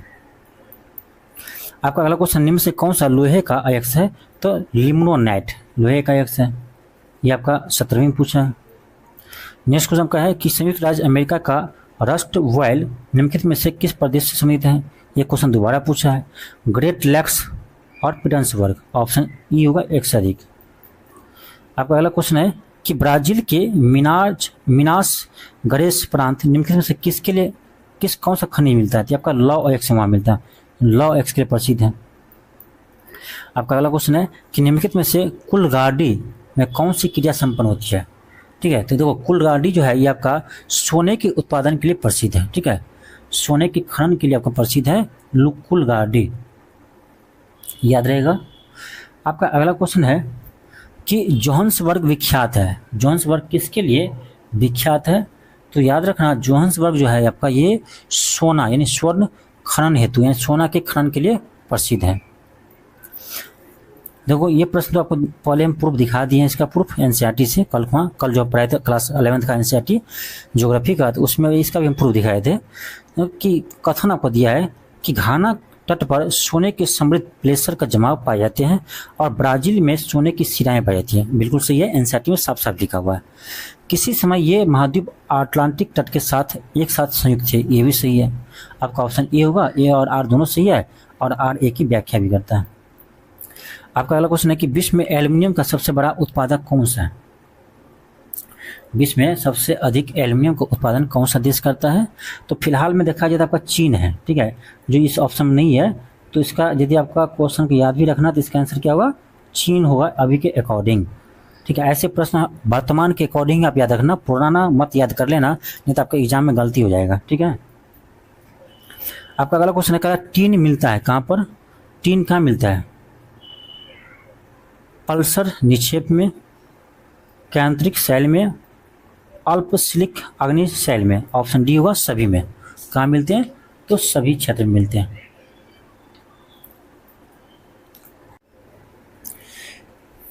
नेक्स्ट आपका क्वेश्चन है कि टीन मिलता है, टीन कहाँ मिलते हैं? तो ये पल्सर निक्षेप में मिलते हैं, ठीक है। ऑप्शन ए होगा पल्सर निक्षेप। आपका अगला क्वेश्चन है कि संयुक्त राज्य अमेरिका के अतिरिक्त विश्व के निम्नलिखित में से कौन सा देश सबसे बड़ा कच्चा तेल उत्पादक है? अमेरिका के अलावा आपको बताने के लिए, हालांकि ये आपका करेंट अफेयर का प्रश्न है, ठीक है, लेकिन फिर भी आपको बताएंगे अभी का डाटा, ठीक है। आपको अभी ना वर्तमान का डाटा याद रखना है। तो वो इसमें आपका देखा जाए तो अभी वर्तमान आपका रूस है, नहीं सॉरी अमेरिका पहला अमेरिका है, ठीक है, दूसरा आपका रूस है, तो रूस हो जाएगा आंसर, ऑप्शन ए होगा।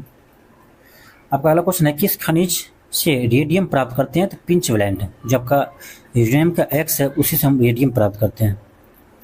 आपका अगला क्वेश्चन है कि निम्नलिखित में से कौन सा देश विश्व का सबसे अधिक यूरेनियम उत्पादन करने वाला देश है? ये आपका कागिस्तान, अभी भी वर्तमान में भी आपका यही है, ऑप्शन ए होगा। आपका अगला क्वेश्चन है कि निम्नलिखित में से कौन सा शहर धातु के व्यापार के लिए का सबसे बड़ा केंद्र है? धातु के व्यापार के सबसे बड़ा केंद्र है, धातु के व्यापार के सबसे बड़ा केंद्र है, ये आपका लंदन। अब देखो आपका इसमें मैच द कॉलम प्रश्न है। एक साइड सभी से आपको एक साइड रेलवे लाइन दिया है, दूसरी साइड वो कहाँ से कहाँ जोड़ती है उसका स्थान दिया नाम, ठीक है। देखो तो यूरोपीय पार महाद्वीपीय रेल, यूरोपीय पार महाद्वीपीय रेल ये आपको जगह पेरिस से वर्षा। फिर आपका पार एंडीज रेल, इसका हो जाएगा आपका ब्यूनस आयर्स से वालप्राइजे।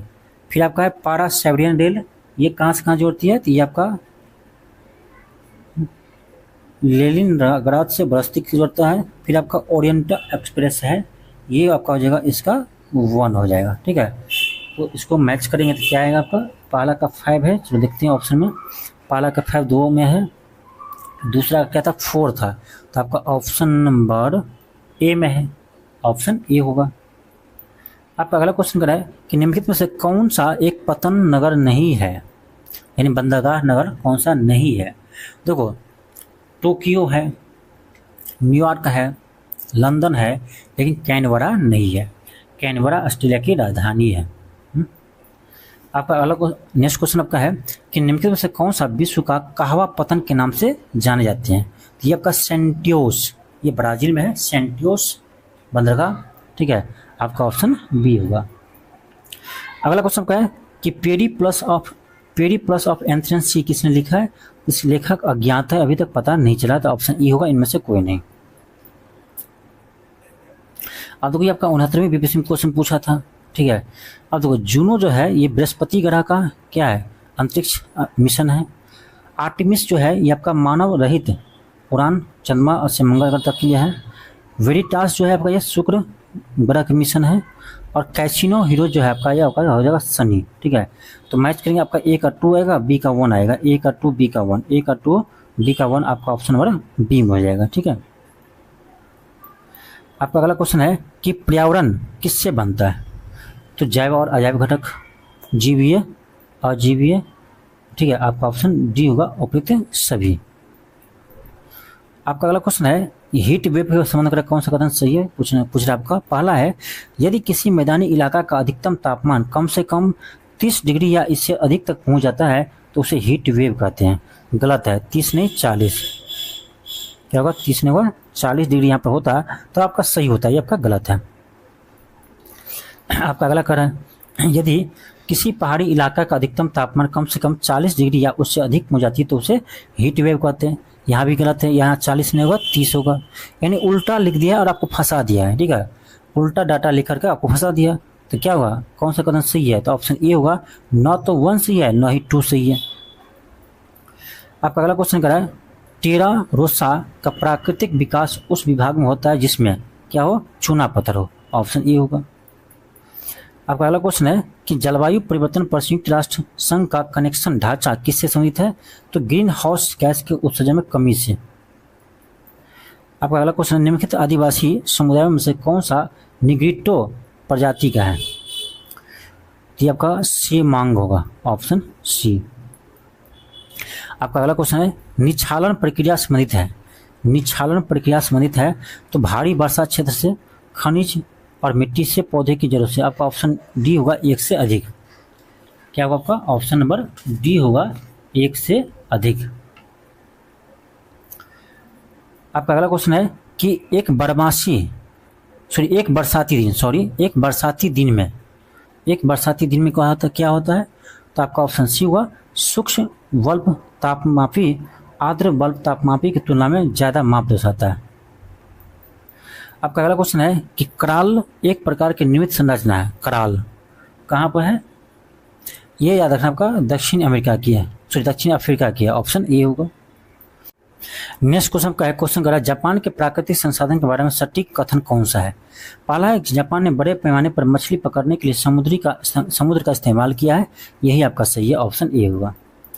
आपका अगला क्वेश्चन है कि विश्व में आधे से अधिक कहवा का उत्पादन होता है, कहाँ पर, ब्राजील में होता है, ऑप्शन ए होगा। आपका अगला क्वेश्चन है कि जापान में औद्योगिक विकास के लिए निम्नलिखित कारकों में से कौन सा उत्तरदायी नहीं है, यानी ये पूछ रहा है आपका कि जापान में जो औद्योगिक विकास हुआ है वो किस कारण, उस विकास के लिए कौन सा कारक जो है उत्तरदायी नहीं है, तो उच्च स्तर के प्रौद्योगिकी बिल्कुल सही है, टेक्नोलॉजी उच्च स्तर का यूज किया है। खनिज संसाधनों की बहुलता ये गलत है।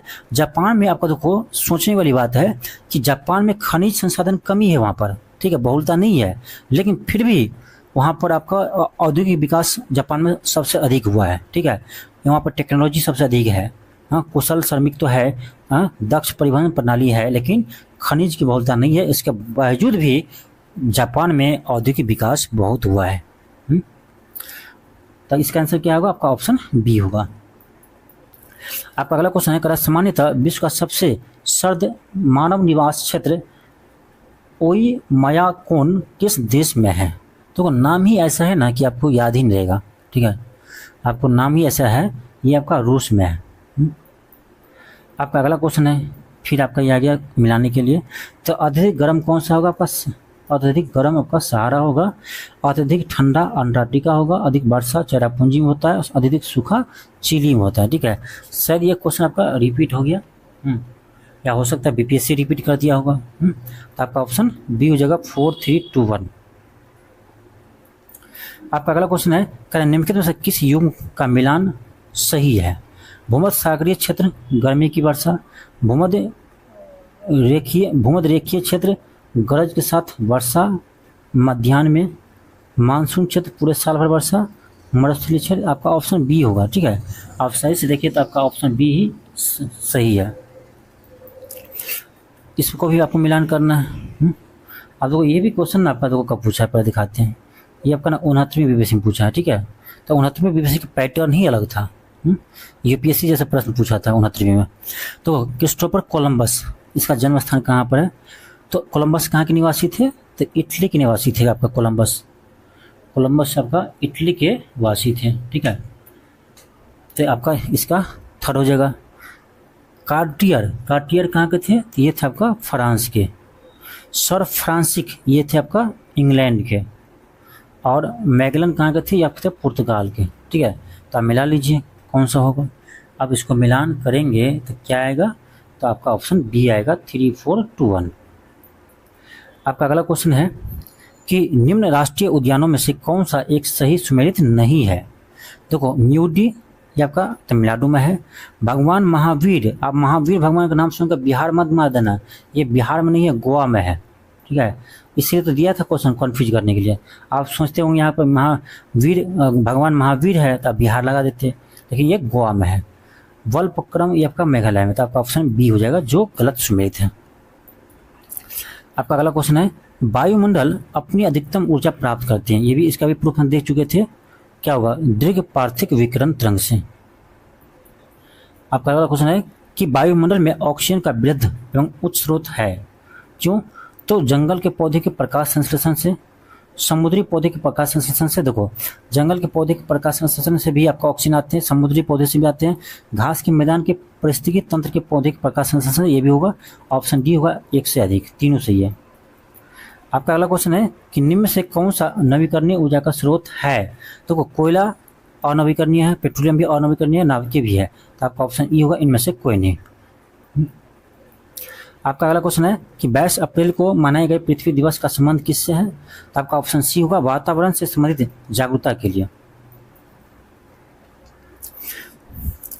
आपका अगला क्वेश्चन है कि पर्वतीय क्षेत्रों में पक्षियों की आधिकारिक प्रजातियों को किस जंगल में निवास करती है, तो आपका जगह चीड़ की जंगल, ऑप्शन ए होगा। अब देखिए ये क्वेश्चन आपको पूछा गया है, यानी कि ग्लोब पर 1 डिग्री के अंतराल पर खींची गई अक्षांश रेखाएं कितनी है, अक्षांश रेखाएं कितनी है, तो वो होता है आपका 179, ऑप्शन सी होगा। अब ये क्वेश्चन देखिए कहाँ पूछा गया है, ये आपका बीपीएससी टीआरई 2 में पूछा गया था आपका 2023 में, ठीक है।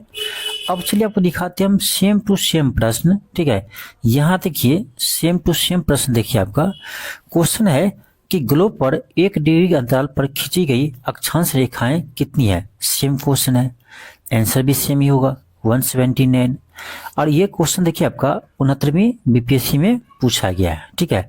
तो ऐसा नहीं है कि आपका हिस्ट्री का ही क्वेश्चन आपका पीओक्यू से आता है, ज्योग्राफी का भी आता है, ठीक है, ज्योग्राफी का भी आपका पीओक्यू से आता है, ऐसा नहीं कि हिस्ट्री का ही आता है, ठीक है। तो ये क्वेश्चन आप देख सकते हैं यहाँ से आपका पूछा गया है। अब चलिए हम आगे देखते हैं, आपका अगला क्वेश्चन आपका ये पूछा गया है, क्वेश्चन था आपका, यदि ग्रीनविच में दोपहर के 12 बजे हैं तो ग्रीनविच के 30 डिग्री पूर्व में क्या समय होगा। देखिए न्यूमेरिकल टाइप क्वेश्चन है, ठीक है, मानते हैं सेम टू सेम नहीं आ सकता है, लेकिन यदि ये प्रश्न, यदि इससे पहले यदि कोई ये प्रश्न बनाया रहता, ये प्रश्न बनाए रहते, सेम ही क्वेश्चन है, खाली डाटा चेंज है। यहाँ आपका 90 डिग्री पूर्वी देशांतर पूछ रहा है और यहाँ आपका पूछ रहा था कितना, तो 30 डिग्री पूर्वी देशांतर में। तो क्वेश्चन तो है, कंसेप्ट तो एक ही है। अब मान लीजिए जो इस प्रश्न को यहाँ पर बनाया होगा तो क्या यह क्वेश्चन यहाँ नहीं बनेगा, बन जाएगा, कंसेप्ट एक ही है। तो चलिए इस क्वेश्चन को बनाते हैं। क्या कर रहा है कि ग्रीनविच में दोपहर यदि 12 बजे हैं तो ग्रीनविच के 30 डिग्री पूर्व में क्या समय होगा। तो सबसे पहले आपको समझना चाहिए कि ग्रीनविच से हम पूर्व की ओर जाते हैं तो क्या होता है, समय में वृद्धि होता है, ठीक है। और ग्रीनविच से हम पश्चिम की ओर जाते हैं, पश्चिमी देशांतर की ओर, पूर्वी देशांतर की ओर जाएंगे तो समय बढ़ेगा और पश्चिमी देशांतर की ओर जाएंगे तो क्या होगा, समय घटेगा। इतना आपको समझना चाहिए। तब ग्रीनविच में कितना बज रहा है 12 बज रहा है दोपहर में, ठीक है, दोपहर 12 बज रहा है। तो करा कि 30 डिग्री पूर्वी देशांतर में समय क्या होगा, ठीक है। देखो इतना पता होना चाहिए आपको कि 1 डिग्री में कितना समय लगता है, 4 मिनट, ठीक है। तो यहाँ पर आपका कितना है, 30 डिग्री है, तो उसमें कितना लगेगा, तो 30 चौक 120, यानी 120 मिनट समय लगेगा। अब 120 मिनट को क्या कीजिए आप, इसको आवर में बदलिए तो 60 से डिवाइड कर देंगे, तो 60 दूनी 120 यानी 2 घंटा, 2 घंटा समय लगेगा आपका 30 डिग्री पूर्वी देशांतर में। लेकिन ये प्लस होगा कि माइनस होगा, तो पूर्वी देशांतर है तो ग्रीनविच से पूर्वी देशांतर से क्या होगा, प्लस होगा। तो यहाँ पर 12 बज रहा था आपका दोपहर, तो इससे 2 घंटा आगे क्या होगा, 2 घंटा आगे क्या होगा, तो दोपहर 2 बजे होगा, ठीक है, दोपहर 2 बजे होगा। ऑप्शन के अकॉर्डिंग क्या होगा, ए होगा। यदि यहाँ दोपहर नहीं लिखा रहता तो क्या लिखते हम, 2 क्या PM, 2 PM लिखते हैं, ठीक है, 2 PM लिखते हैं, तो क्या होगा आपका ऑप्शन ए होगा। अब देखो यही क्वेश्चन आपका इससे पहले यहाँ पूछा गया है, ठीक है, 69वीं बीपीएससी में, ठीक है, ये क्वेश्चन पूछा गया है। अब यहाँ पर देखिए क्वेश्चन कर आपका 90 डिग्री पूर्वी देशांतर पर स्थित थिम्पू भूटान का स्थानीय समय निर्धारित कीजिए जब ग्रीनविच का समय क्या है, दोपहर 12 बजे है। क्वेश्चन सेम है, खाली डाटा चेंज है। यहाँ पर पूछा था आपको 30 डिग्री पूर्वी देशांतर पर, यहाँ पूछ रहे आपसे 90 डिग्री पूर्वी देशांतर पर। यहाँ भी दिया रहा आपका ग्रीनविच के समय 12 बज रहा है।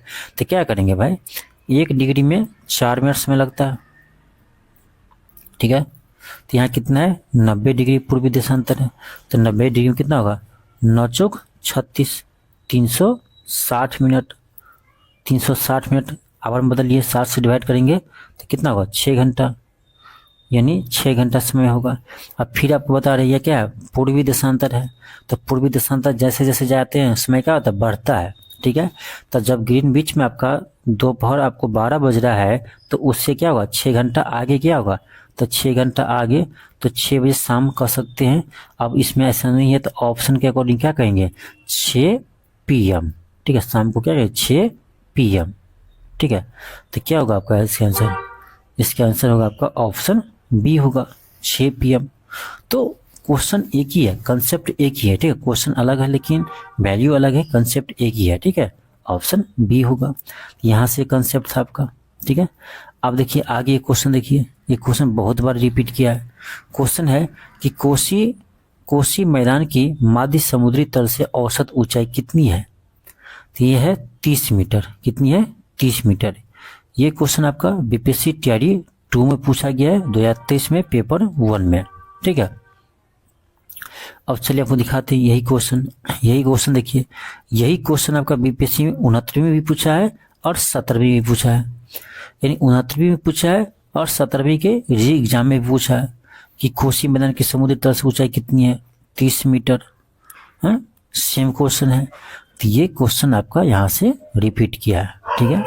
चलिए और दिखाते हैं अगला क्वेश्चन। देखिए ये क्वेश्चन आपका है कि बिहार की कौन सी नदी अपना मार्ग परिवर्तित करने के लिए जानी जाती है।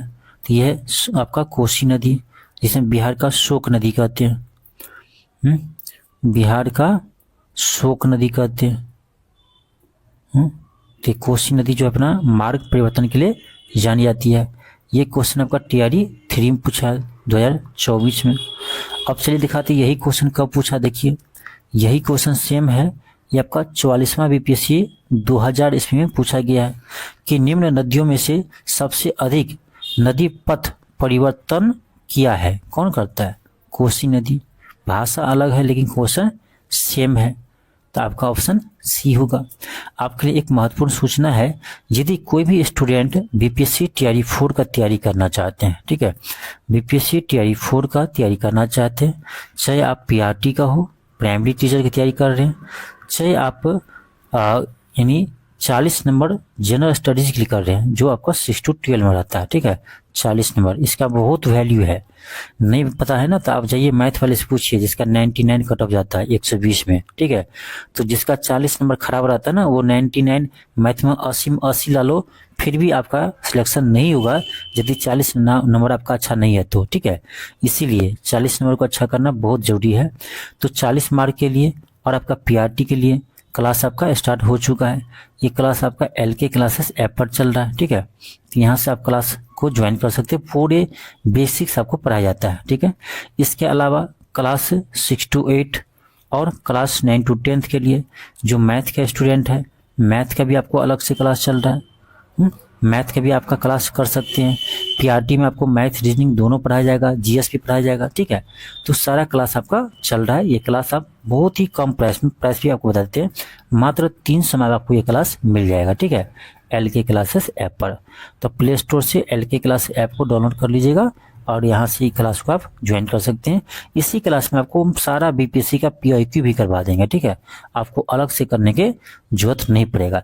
ध्यान रखिएगा, PIQ बहुत महत्वपूर्ण है। अभी आपको दिखा रहे हैं ना, इससे पहले आपको हम हिस्ट्री के दिखा चुके हैं कि पूरा का पूरा क्वेश्चन बैंक से ही पूछा है हिस्ट्री का। अभी ज्योग्राफी के दिखा रहे हैं, तो आप प्रूफ देखते जाइए, ठीक है। तो सारा आपको हम क्लास करवाएंगे। चलिए, तो ये मिल गया आपको। अगला क्वेश्चन देखिए, अगला क्वेश्चन आपका है कि भारत की सबसे ऊंची पर्वत श्रेणी भारत की सबसे ऊंची पर्वत श्रेणी कहते हैं किसको। तो देखो, सबसे ऊंची पर्वत श्रेणी पूछ रहा है, हिमालय के पार्ट नहीं पूछ रहा है। सिर्फ पर्वत श्रेणी पूछेगा तो क्या होगा, K2 होगा, K2, गॉडविन एस्टीन जिसको बोलते हैं, K2 ऑप्शन सी होगा। ये देखिए TRE 3 में पूछा है आपका, ठीक है, TRE 3 में पूछा है। चलिए इसका भी हम प्रूफ दिखाई देते हैं आपको। ये देखिए ये कब का क्वेश्चन कब पूछ रहा है आपका, ये 1997 में क्वेश्चन पूछा गया है और इस क्वेश्चन को अभी रिपीट कर रहा है आपका कि भारत की सर्वोच्च पर्वत चोटी कौन सी है, तो गॉडविन एस्टीन K2, ठीक है। देख रहे हैं, तो सोर्स खोजने में समय लगता है, ठीक है, बहुत मेहनत लगता है। तो इसलिए कहेंगे आप यदि चैनल पर नए हो तो चैनल को जरूर सब्सक्राइब कर लीजिए, ठीक है, और जितना हो सके उतना वीडियो को शेयर कीजिए, जितना हो सके उतना वीडियो को शेयर कीजिए, ठीक है। चलिए आगे दिखाते हैं आपको, अगला क्वेश्चन का प्रूफ आपको दिखाते हैं।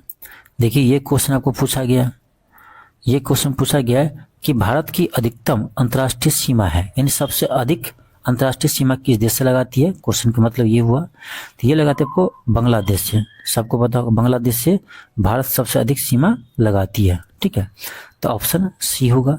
ये क्वेश्चन देखिए आपका बीपीएससी TRE 2 में पूछा ही था, TRE 3 में भी पूछा आपका 1 to 5 में, देख रहे हैं, TRE 2 में पूछा और TRE 3 में पूछा है। तो शिक्षक भर्ती में ही 2 बार क्वेश्चन रिपीट हुआ है। चलिए इसका हम प्रूफ दिखाते हैं। अब देखिए इसका प्रूफ यहाँ है कि निम्नलिखित में से किस देश की भारत के साथ सबसे लंबी स्थलीय सीमा है, ठीक है, तो क्या होगा, बांग्लादेश होगा। ये क्वेश्चन आपका MPPCS 2016 में पूछा है। अब देखिए कुछ क्वेश्चन जो है आपका ना बीपीएससी का छोड़ दीजिए क्वेश्चन बैंक, एक आता है आपका ऑल PCS का, ठीक है, ऑल PCS प्लस UPSC का एक क्वेश्चन बैंक आता है आपका घटना चक्र का, इसी किताब से आपका ये क्वेश्चन पूछा गया, ठीक है।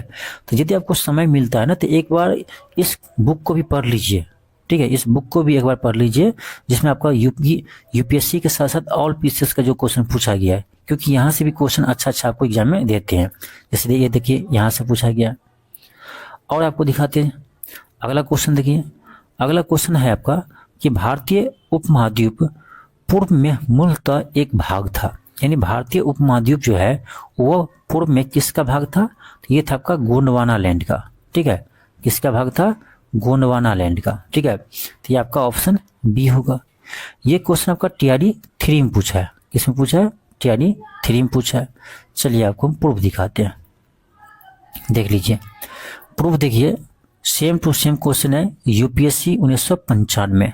देख रहे हैं हम सोर्स कहाँ से ला रहे हैं, इतना सोर्स खोजने में बहुत समय लगता है, ठीक है, और मेहनत भी चाहिए, और ये बुक पढ़ा होना चाहिए तभी आप खोज सकते हैं सोर्स, ठीक है। तो क्वेश्चन है कि भारतीय उपमहाद्वीप मूलतः एक विशाल भूखंड का भाग था जिसे कहते हैं गोंडवाना लैंड, ठीक है, गोंडवाना लैंड। तो ये आपका UPSC का 1995 का क्वेश्चन आपका ये शिक्षक भर्ती में पूछा जा रहा है। देख रहे कहाँ से कहाँ क्वेश्चन को रिपीट कर रहे हैं। चलिए और दिखाते हैं हम। सॉरी, इस क्वेश्चन को देखिए, इस क्वेश्चन को देखिए आप कि सतलुज और काली नदियों के बीच स्थित हिमालय को भाग को निम्नलिखित में से किस नाम से जानते हैं। देखो सतलुज और काली नदी के बीच के हिमालय को हम कुमायूं हिमालय कहते हैं। क्या कहते हैं? कुमायूं हिमालय। ठीक है, ऑप्शन ए होगा, ऑप्शन ए होगा। ये क्वेश्चन आपका कब पूछा है? तो आपका 2023 में पूछा है। ठीक है, टीचर एग्जाम में 2023 में पूछा है। चलिए आपको हम इसका भी प्रूफ दिखाते हैं आपको। देखिए यहाँ पढ़िए, यहाँ क्या है, क्या करा, कुमायूं हिमालय, कुमायूं हिमालय निम्नलिखित में से किन नदियों के बीच है, किन नदियों के बीच है? क्या होगा? सतलुज और काली नदी, सतलुज और काली नदी, ऑप्शन सी होगा। बस भाषा का चेंज है, क्वेश्चन तो एक ही है, बस यहाँ पर दे दिया आपको कि सतलज और काली के बीच कौन सा हिमालय आता है, कुमायूं हिमालय है। यहाँ इसी का उल्टा यहाँ पर पूछा गया है कि कुमायूं हिमालय किस नदी के बीच आता है, तो सतलज और काली के बीच। क्वेश्चन तो सेम है।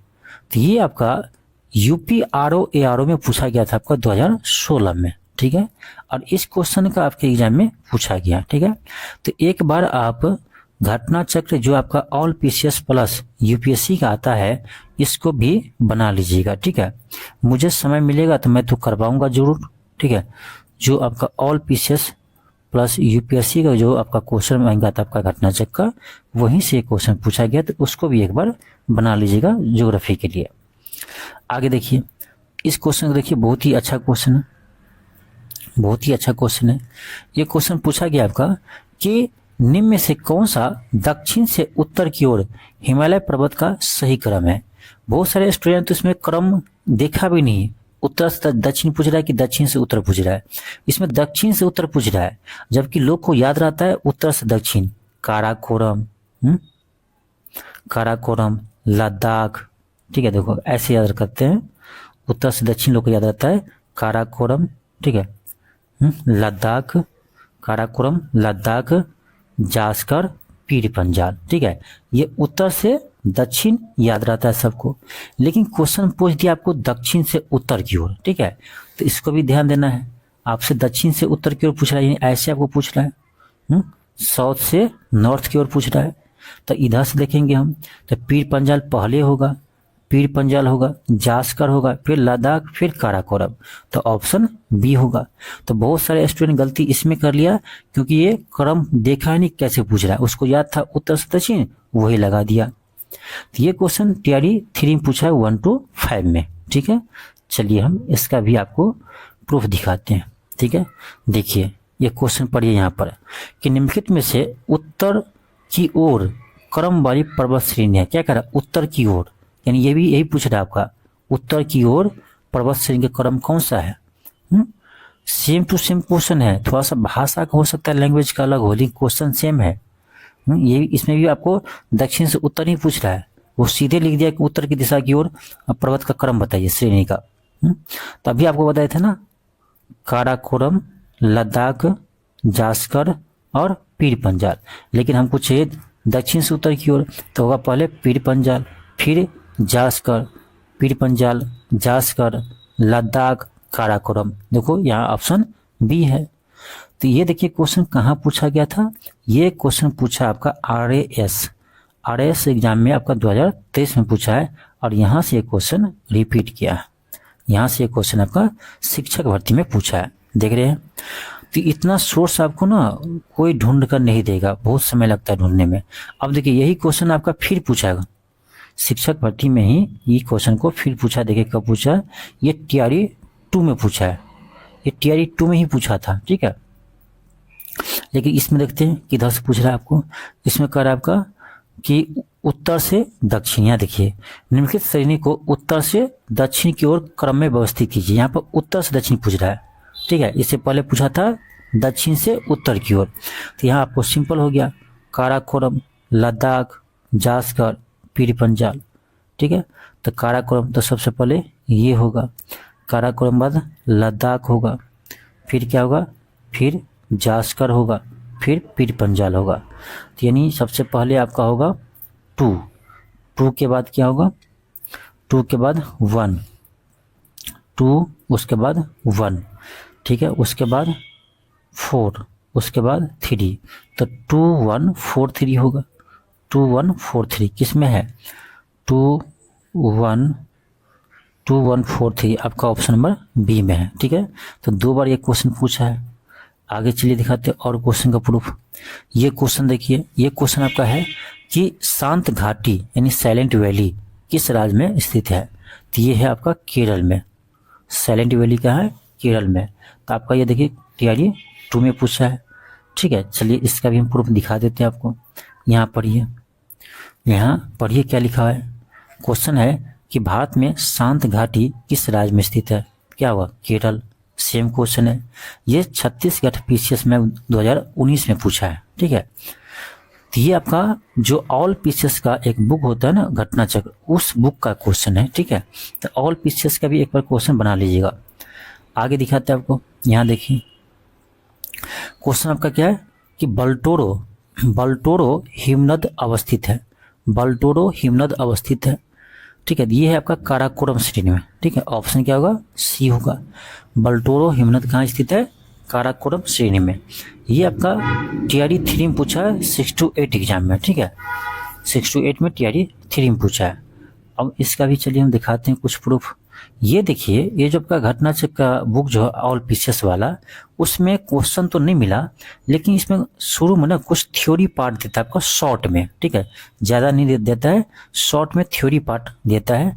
इसी में देखिए आप यहाँ नीचे जाइएगा ना, तो इसी में आपको यहाँ पर मिलेगा। देखिए क्या लिखा हुआ है, यहाँ लिखा है कि काराकोरम और महान हिमालय में सबसे बड़े आकारों के हिमनद विद्यमान है, जिसमें सियाचिन, हिस्पार, बियाफो और बाल्टोरो, हाँ, सासाइनी है ना, तो यहाँ है बाल्टोरो, यहाँ लिखा हुआ कहाँ है आपका कि काराकोरम श्रेणी में है आपका, तो बाल्टोरो कहाँ है, काराकोरम श्रेणी में हिमनद है, ठीक है। तो यहाँ से आपका ये क्वेश्चन कह सकते हैं कि इस थ्योरी पार्ट से आपको यहाँ पर पूछा गया, ठीक है, तो ऑप्शन सी होगा, देख सकते हैं। चलिए और दिखाते हैं आपको, ये क्वेश्चन देखिए क्या है, ये क्वेश्चन कर आपका कि गंगा नदी के तट पर स्थित शहर है, तो गंगा नदी के तट पर स्थित शहर है, इसमें तो आप कह सकते हैं प्रयागराज, ठीक है, क्वेश्चन भले इजी है, प्रयागराज है, टीआरडी 3 में पूछा है। चलिए हम इसका भी प्रूफ दिखा दें आपको। यहाँ देखिए क्वेश्चन क्या कर रहा है, गंगा नदी के किनारे सबसे बड़ा शहर है, ठीक है, यहाँ पर आपका यानी यहाँ पर आपका प्रयागराज नहीं है, ठीक है, लिंक कर रहा है गंगा नदी के किनारे सबसे बड़ा शहर है, इसमें है कानपुर, गंगा नदी किनारे सबसे बड़ा शहर कानपुर है, ठीक है। लेकिन इसके जब आप एक्सप्लेनेशन पढ़ते हैं ना, तो उसमें साफ साफ यहाँ लिखा हुआ है, देखिए देखिए क्या कह रहा है कि गंगा नदी किनारे बसा कानपुर सबसे बड़ा शहर है, इसे उत्तर भारत का मैनचेस्टर कहते हैं, यहाँ कपड़ा के प्रसिद्ध उद्योग है, चमड़ा का प्रसिद्ध उद्योग है। यहाँ देखिए पटना गंगा नदी किनारे अवस्थित शहर है, ठीक है। यहाँ तो क्या लिखा है, इलाहाबाद प्रयागराज उत्तर प्रदेश का सर्वाधिक जनसंख्या वाला जिला है, तो ये भी तो आपका गंगा नदी के तट पर ही है, ठीक है। तो एक्सप्लेनेशन से भी क्वेश्चन आते हैं कभी कभी, ठीक है। अब देखिए यहाँ पर चलिए हम देख लेते हैं कुछ प्रमुख शहर जो आपका नदी के तट पर है, ठीक है। देखिए यहाँ आपका दिया हुआ गंगा नदी के तट पर हरिद्वार, फतेहपुर, कानपुर, वाराणसी, भागलपुर, पटना, ठीक है। फिर आपका देखिए यमुना नदी के तट पर दिल्ली, आगरा, मथुरा, इटावा, ठीक है। इसी तरह से जो इम्पोर्टेंट है, जैसे आपका श्रीनगर है तो वो झेलम नदी के तट पर है, ठीक है। लेह है तो वो सिंधु नदी के तट पर है, लुधियाना है तो ये सतलज नदी के तट पर है। तो जो इम्पोर्टेंट है ना, इसे आपका यहाँ पर लिस्ट दिया हुआ है, ठीक है। चलिए और दिखाते हैं आपको, ये क्वेश्चन देखिए, ये क्वेश्चन आपका है कि सोन नदी का उत्पत्ति स्थल अमरकंटक कहाँ स्थित है। अब इससे पहले प्रश्न ये आता था कि सोन नदी की उत्पत्ति कहाँ से होता है, अमरकंटक से। अब क्वेश्चन क्या पूछ रहा है कि सोन नदी का उत्पत्ति स्थल अमरकंटक कहाँ स्थित है, तो ये है आपका मैकाल श्रेणी में, ठीक है, ऑप्शन ये होगा। ये क्वेश्चन आपका टीआरडी 3 में पूछा है, 1 to 5 में, ठीक है, पूछा है। चलिए इसका भी दिखाते हैं आपको प्रूफ हम। यहाँ देखिए ये क्वेश्चन ना आपका उल्टा ही पूछ दिया, ठीक है, यहीं से रिपीट कर दिया। ये देखो शिक्षक भर्ती में पहले आया है, ठीक है, टीआरडी 3 में, अब नहीं कर सकते, टीआरडी 3 पहले हुआ है कि आपका 17वीं बीपीएससी की एग्जाम पहले हुआ। अब देख लीजिएगा, मुझे लगता है आपका शायद 17वीं बीपीएससी का एग्जाम शायद बाद में हुआ है, मुझे लगता है, पता नहीं, ठीक है, इसी का आसपास होगा, देख सकते हैं आप। तो यहाँ देखिए जो क्वेश्चन आपका टीआरडी 3 में पूछा है, वही क्वेश्चन आपका यहाँ पर 17वीं बीपीएससी में पूछा है, ठीक है, कि सोन नदी का उत्पत्ति स्थल अमरकंटक कहाँ स्थित है, मैकाल श्रेणी में है। तो ये क्वेश्चन आपको यहाँ रिपीट किया है, ठीक है। आप सभी के लिए एक आवश्यक सूचना है कि बीपीएससी टीआरडी 4 के लिए हमने एक क्लास लॉन्च किए हैं। ये पीआरटी के लिए आपका प्राइमरी टीचर के लिए, जिसमें आपको मैथ, अर्थमेटिक और एडवांस दोनों, रीजनिंग और जीके ये सभी विषय को पढ़ाया जाएगा। साथ में ये आपका ये क्लास जो है वो जनरल स्टडीज 40 मार्क्स वाले के लिए भी है, ठीक है, जिसका 40 मार्क्स का जनरल स्टडीज है 6 to 12 के लिए, तो उसका भी बैच आपको इसी में मिलेगा। मात्र 300 में ये क्लास आपको मिलेगा, तो इस क्लास को आप ज्वाइन कर सकते हैं। ये कहाँ मिलेगा आपको, तो ये मिलेगा आपको LK क्लासेस ऐप पर। तो प्ले स्टोर जाइए और यहाँ पर LK क्लासेस सर्च कीजिए, आपको ये ऐप मिल जाएगा। इस ऐप को डाउनलोड कर लीजिए, वहीं पर आपको ये क्लास मिलेगा मात्र 300 में, और क्लास स्टार्ट हो चुका है, ठीक है। और एक और आपका है एक और आपको चालू किए हैं, ये आपका है बीपीएससी टीआरई 4 के लिए क्लास 6 to 8 और 9 to 10 यानी टीजीटी, ठीक है। उसके लिए आपका मैथ का फुल कोर्स लेकर आए हैं, जिसमें आपको अर्थमेटिक और एडवांस दोनों मैथ आपको पढ़ाया जाएगा चैप्टर वाइज, ठीक है। तो मैथ किसी को स्ट्रॉन्ग करना है तो आप क्लास ज्वाइन कर सकते हो, जिसका भी फी आपका मात्र 300 है और पूरे बेसिक से आपको समझाया जाता है, ठीक है। तो यहाँ से आप क्लास ज्वाइन करते हैं तो आपका मैथ 100% स्ट्रॉन्ग हो जाएगा। नेक्स्ट आपका देखिए, नेक्स्ट क्वेश्चन देखिए पूछा है कि जलप्रपात और नदी के निम्नलिखित जोड़े में से कौन सा जोड़ा सही सम्मिलित नहीं है। अब देखो ए में क्या है, जोग जलप्रपात, ये शरावती नदी पर है, बिल्कुल सही है। करा कपिल धारा कावेरी, तो ये आपका गलत है। कपिल धारा जो है वो आपका नर्मदा नदी पर है, ठीक है, नर्मदा नदी पर है, तो ये गलत है, तो ये होगा। वही करा कौन सम्मिलित नहीं है।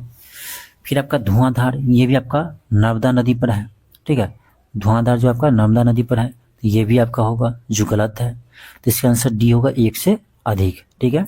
अब चलिए इसका सोर्स दिखाते हैं। इसका सोर्स फिर आपको वही जो आपको बोले थे घटना चक्र, उसी बुक में आपका कुछ थ्योरी पार्ट दिया रहता है, तो वही आपको इस थ्योरी पार्ट में मिलेगा। देखिए जोग या गढ़सोप्पा जलप्रपात शरावती नदी पर है, कर्नाटक में यहाँ दिया हुआ है, ठीक है। कपिल धारा जो पूछा गया था नर्मदा नदी पर है, ठीक है। दूध सागर मांडवी नदी पर है, धुआंधार नर्मदा नदी पर है, तो यहीं से आपका क्वेश्चन था, ठीक है। मैच द कॉलम, ठीक है, तो यहाँ से आप देख सकती हो। फिर आपको पूछता है कि दूध धारा, कपिल धारा, नर्मदा नदी, ठीक है। तो जो इम्पोर्टेंट है यहाँ से आप पढ़ सकते हो, ठीक है। सलाल परियोजना कहाँ पर, सलाल झील, सलाल झील साला सॉरी झील कहाँ, अरुणाचल प्रदेश में है। फिर आपका काली वैली झील कहाँ है, तमिलनाडु में है। वेवनाथ झील, अष्टमुडी झील कहाँ, केरल में है। चिल्का झील कहाँ, उड़ीसा में है। बुलर झील या मनसवल झील जम्मू कश्मीर है, ठीक है। तो कुछ इंपॉर्टेंट पॉइंट यहाँ पर आपको दिया हुआ है, इसको आप देख सकते हो, ठीक है। अगला है देखो, पेरियार झील कहाँ है, केरल में है। पुलिकट झील कहाँ है, तमिलनाडु आंध्र प्रदेश में है। कोलेरू झील आंध्र प्रदेश में है। लोकटक मणिपुर में है। सांभर राजस्थान में है। पुष्कर अजमेर राजस्थान में है। सूरजकुंड हरियाणा में है। तो ये आपको यहाँ पर लिस्ट दिया हुआ है। चलिए आगे क्वेश्चन दिखाते हैं आपको। ये देखिए आपका ये क्वेश्चन है, क्वेश्चन पूछा है कि किस रेखा पर भारतीय मानक समय अपनाया जाता है। तो भारतीय मानक समय क्या है, 82.5 डिग्री पूर्वी देशांतर, ठीक है, 82.5 डिग्री पूर्वी देशांतर। तो किस में है, ऑप्शन बी में है, 82.5 डिग्री पूर्वी देशांतर। ये टीआरई 3 में पूछा है। चलिए इसका प्रूफ दिखाते हैं आपको। देखिए वीडियो को खूब शेयर कीजिए, जितना हो सके उतना शेयर कीजिए, क्योंकि इस सोर्स को बनाने में बहुत मेहनत लगता है, ठीक है। पिछले क्लास में हमने हिस्ट्री का सोर्स इतना मेहनत से बनाया है, ठीक है, बताया है, लेकिन कोई वीडियो को शेयर ही नहीं करता है। तो इतना मेहनत करते हैं आप लोग के लिए, लेकिन वीडियो आप लोग शेयर करते नहीं है, तो मन नहीं करता आपको पूरा सोर्स बताएं, ठीक है। फिर भी हमें हिम्मत करके आपको सोर्स बताते हैं, ठीक है। इसीलिए कहेंगे कि देखो चैनल तो आपको सब्सक्राइब करना ही है, चैनल सब्सक्राइब कर लीजिए, आपको हर तरह का सोर्स आपको बताएंगे, क्लास आपको करवाएंगे, ठीक है। दूसरी बात कि वीडियो को जितना हो सके उतना शेयर कीजिए, ठीक है। अब देखिए इसका प्रूफ कहाँ पर है, यहाँ है कि निम्नलिखित देशांतरों में कौन सा भारतीय मानक मध्याह्न रेखा कहलाता है। क्या है, 82.5 डिग्री पूर्वी देशांतर, किसमें, ऑप्शन डी में है। यूपी पीसीएस 2023 में पूछा है। यूपी लोअर सब डिवीजन में आपका 2023 में पूछा है, ठीक है। तो यूपी पीसीएस का क्वेश्चन आपका रिपीट कर रहा है। चलिए दिखाते हैं, और दिखाते हैं आपको ना, और दिखाएंगे आपको। देखिए आगे देखिए, ये क्वेश्चन पूछा है आपका कि भारत की सबसे लंबी सिंचाई नहर कौन सी है। तो ये है आपका इंदिरा गांधी नहर। ये आपका टीआरई 3 में पूछा 1 to 5 में। चलिए और फिर आपका ये क्वेश्चन यही रिपीट कर दिया, ठीक है। ये टीआरई 3 में पूछा 1 to 5 में री एग्जाम में कि निम्नलिखित में से कौन सी भारत की सबसे लंबी नहर है, कौन होगा, इंदिरा गांधी नहर, ऑप्शन सी होगा। चलिए इसका प्रूफ दिखाते हैं। इसका प्रूफ फिर आपको वही घटना चक्र वाले बुक में आपको मिल जाएगा, डिटेल्स में यहाँ दिया गया। देखो इंदिरा गांधी नहर परियोजना का शिलान्यास मार्च 1958 में तत्कालीन गृह मंत्री गोविंद बल्लभ पंत ने किया था। उसका उद्गम पंजाब में सतलज और ब्यास नदी के संगम पर हड़के बिराज पर निकलता है। यहाँ से भी प्रश्न आते हैं आपको, ठीक है, ठीक है। तो यहाँ दिया है, यहाँ पर दिया गया है इंदिरा गांधी नहर जो है ना विश्व का सबसे बड़ी नहर है। देखो यह विश्व की सबसे बड़ी नहर परियोजना है। जब विश्व की सबसे बड़ी है तो भारत का सबसे बड़ी होगा ही। चलिए आगे दिखाते हैं। अगला क्वेश्चन देखिए। अगला क्वेश्चन आपका है कि दामोदर घाटी परियोजना किस राज्य में स्थित है। तो दामोदर घाटी परियोजना जो है ये आपका पश्चिम बंगाल और झारखंड में स्थित है। ऑप्शन क्या होगा, बी होगा। ये क्वेश्चन टीआरई 2 में पूछा गया। चलिए देखिए इसका प्रूफ देखिए कहाँ पर है। यहाँ पर फिर यही आपको घटना चक्र बुक में मिलेगा। ठीक है, यहाँ पर देखिए पूरा आप पढ़िएगा ना तो यहाँ पर आपको लास्ट में दिया है कि दामोदर घाटी परियोजना के अंतर्गत दुर्गापुर बैराज से 2 नहर निकाली गई है। ठीक है, इन नहरों में वर्धमान, हुगली, हावड़ा जिला से की भूमि सिंचित होती है। तो वर्धमान, हुगली कहाँ पर है, पश्चिम बंगाल में है। यहाँ देखो धनबाद झारखंड में स्थित है। तो यहाँ झारखंड का भी चर्चा है। तो यहाँ से कह सकते हैं आपको कि दामोदर घाटी परियोजना जो है वो आपका झारखंड और बंगाल में है। तो ऐसे नहीं होता, कोई जरूरी नहीं कि आपको डायरेक्ट ही क्वेश्चन मिले। ठीक है, थ्योरी पार्ट से भी क्वेश्चन मिल सकता है। चलिए आगे दिखाते हैं आपको। अब देखिए अगला क्वेश्चन आपका है कि बरौनी तेल शोधक संयंत्र बिहार के किस जिले में स्थित है। तो बेगूसराय में। इसका सोर्स दिखाएंगे आपको हम। बिहार स्पेशल का अलग से आपको हम सोर्स दिखाएंगे। ठीक है, बिहार स्पेशल का अलग से आपको हम सोर्स दिखाने वाले हैं। एक एक क्वेश्चन का आपको दिखा देंगे कि कहाँ से क्वेश्चन आया है। ठीक है, देखिए फिर आपका अगला क्वेश्चन है कि बिहार के किस जिले में रेशमी वस्त्र का उत्पादन सर्वाधिक होता है। तो क्या होगा, भागलपुर। इसका भी सोर्स दिखाएंगे। बिहार स्पेशल को तो आपको टेंशन ही लेना है, टेंशन लेना ही नहीं है। ठीक है, बिहार स्पेशल का एक एक क्वेश्चन आपको बनेगा। ठीक है, दिखाएंगे आपको सोर्स। अगले क्लास में आपको, अगले वीडियो में हम अब बिहार स्पेशल का ही आपको सोर्स दिखाने वाले हैं। ठीक है, अगला देखो क्या है। अगला क्वेश्चन आपका है कि निम्न से कौन सा नवीकरणीय ऊर्जा का स्रोत है। कौन सा नवीकरणीय ऊर्जा का स्रोत है। ठीक है, तो देखो इसमें क्या होगा, नवीकरणीय ऊर्जा का स्रोत पेट्रोलियम तो है नहीं, कोयला तो है नहीं। ठीक है, नाभिकीय ईंधन ये भी नहीं है। इसका आंसर तो ई होगा, इनमें से कोई नहीं। ठीक है, अब चलिए इसका प्रूफ देखते हैं। यहाँ देखो क्या लिखा है कि कोयला, पेट्रोलियम, प्राकृतिक गैस, परमाणु ऊर्जा व्यावसायिक स्रोत है। ये गैर नवीकरणीय ऊर्जा है। क्या है, गैर नवीकरणीय ऊर्जा है। ठीक है, यहाँ पर देखिए क्या ऑप्शन दिया था मुझे। यहाँ पूछ रहा है आपको नवीकरणीय। ठीक है, ऑप्शन दिया कोयला, वो क्या है, गैर नवीकरणीय है। नाभिकीय ईंधन गैर नवीकरणीय है। पेट्रोलियम गैर नवीकरणीय है। इसका आंसर क्या होगा, ई होगा, इनमें से कोई नहीं। ठीक है, तो यहाँ से आपको इसका सोर्स आपको मिल जाएगा। फिर दिया है आपको नवीकरणीय ऊर्जा कौन कौन सा है, ये भी दिया है। देखो सौर ऊर्जा, पवन ऊर्जा, बायोगैस, अवशिष्ट से प्राप्त ऊर्जा, भूतापीय ऊर्जा, ज्वारीय ऊर्जा। ठीक है, लघु जल विद्युत, बायोगैस जैसे गैर परंपरागत स्रोत है। ये क्या है, ये सभी गैर परंपरागत स्रोत है और इन्हें ही हम नवीकरणीय संसाधन करते हैं, नवीकरणीय ऊर्जा कहते हैं। ठीक है, तो सौर ऊर्जा, पवन ऊर्जा, बायोगैस ये सब क्या है, ये सब नवीकरणीय ऊर्जा है। ठीक है, तो यहाँ आपको दिया हुआ है। अब देखिए अगला क्वेश्चन आपका है कि ऊर्जा का गैर परंपरागत स्रोत क्या है। अब देखिए यहीं से आपको मिल जाएगा, ऊर्जा का गैर परंपरागत स्रोत क्या है। क्या है, सौर ऊर्जा है, पवन ऊर्जा है, बायोगैस है, भूतापीय है, ज्वारीय है। ठीक है, तो ये सब देख लीजिए, यही सब ऑप्शन आपको यहाँ है भी। देखो क्या है, परमाणु ऊर्जा है, बायोगैस है, भूतापीय ऊर्जा है। लेकिन कह रहा है गैर परंपरागत, तो गैर परंपरागत में क्या होगा, आपको परमाणु ऊर्जा तो होगा नहीं, बायोगैस होगा और भूतापीय होगा। तो ऑप्शन डी होगा, एक से अधिक। ठीक है, क्या होगा, ऑप्शन डी होगा, एक से अधिक। ठीक है, बायोगैस, भूतापीय, सौर ऊर्जा, पवन ऊर्जा। ठीक है, परमाणु ऊर्जा नहीं होगा, ये आपका परंपरागत स्रोत है। ठीक है, तो आपका बी और सी दोनों होगा। तो यहीं से आपको ये मिल गया। ठीक है, चलिए अगला क्वेश्चन फिर देखें क्या है। करा जीवाश्म ईंधन किस प्रकार के संसाधन के उदाहरण है। अभी हम लोग देखें क्या है, गैर नवीकरणीय है। तो एक जगह से आपको 3-3 क्वेश्चन मिल रहा है। ठीक है, तो देखिए तो इतना जितने भी हम सोर्स अभी बताए हैं ना, वो सारा क्वेश्चन के थ्रू आपको हम बताएं। ठीक है, जितने आपको एनसीईआरटी से बताए ना, एनसीईआरटी से यदि आपको सोर्स हम बताएं तो सभी का सभी सोर्स मिल जाएगा। लेकिन आपके पास इतना समय नहीं है कि अभी आप एनसीईआरटी पढ़ोगे। ठीक है, एनसीईआरटी पढ़ोगे, ठीक है। इसीलिए हम आपको एनसीईआरटी से हटकर इस बार सोचे हैं कि आपको हम ज्योग्राफी का सोर्स दिखाए, ठीक है, क्योंकि एनसीईआरटी का तो सोर्स सब दिखाई दिया आपको, ठीक है। एनसीईआरटी का सोर्स बहुत सारे लोग दिखाए आपको, तो ऑब्जेक्टिव के थ्रू सोर्स कहाँ से मिलेगा आपको, ज्योग्राफी का। तो ये सोर्स आपको हम दिखाए हैं जो आपका यानी क्वेश्चन बैंक से ही आपको मिला है, ठीक है।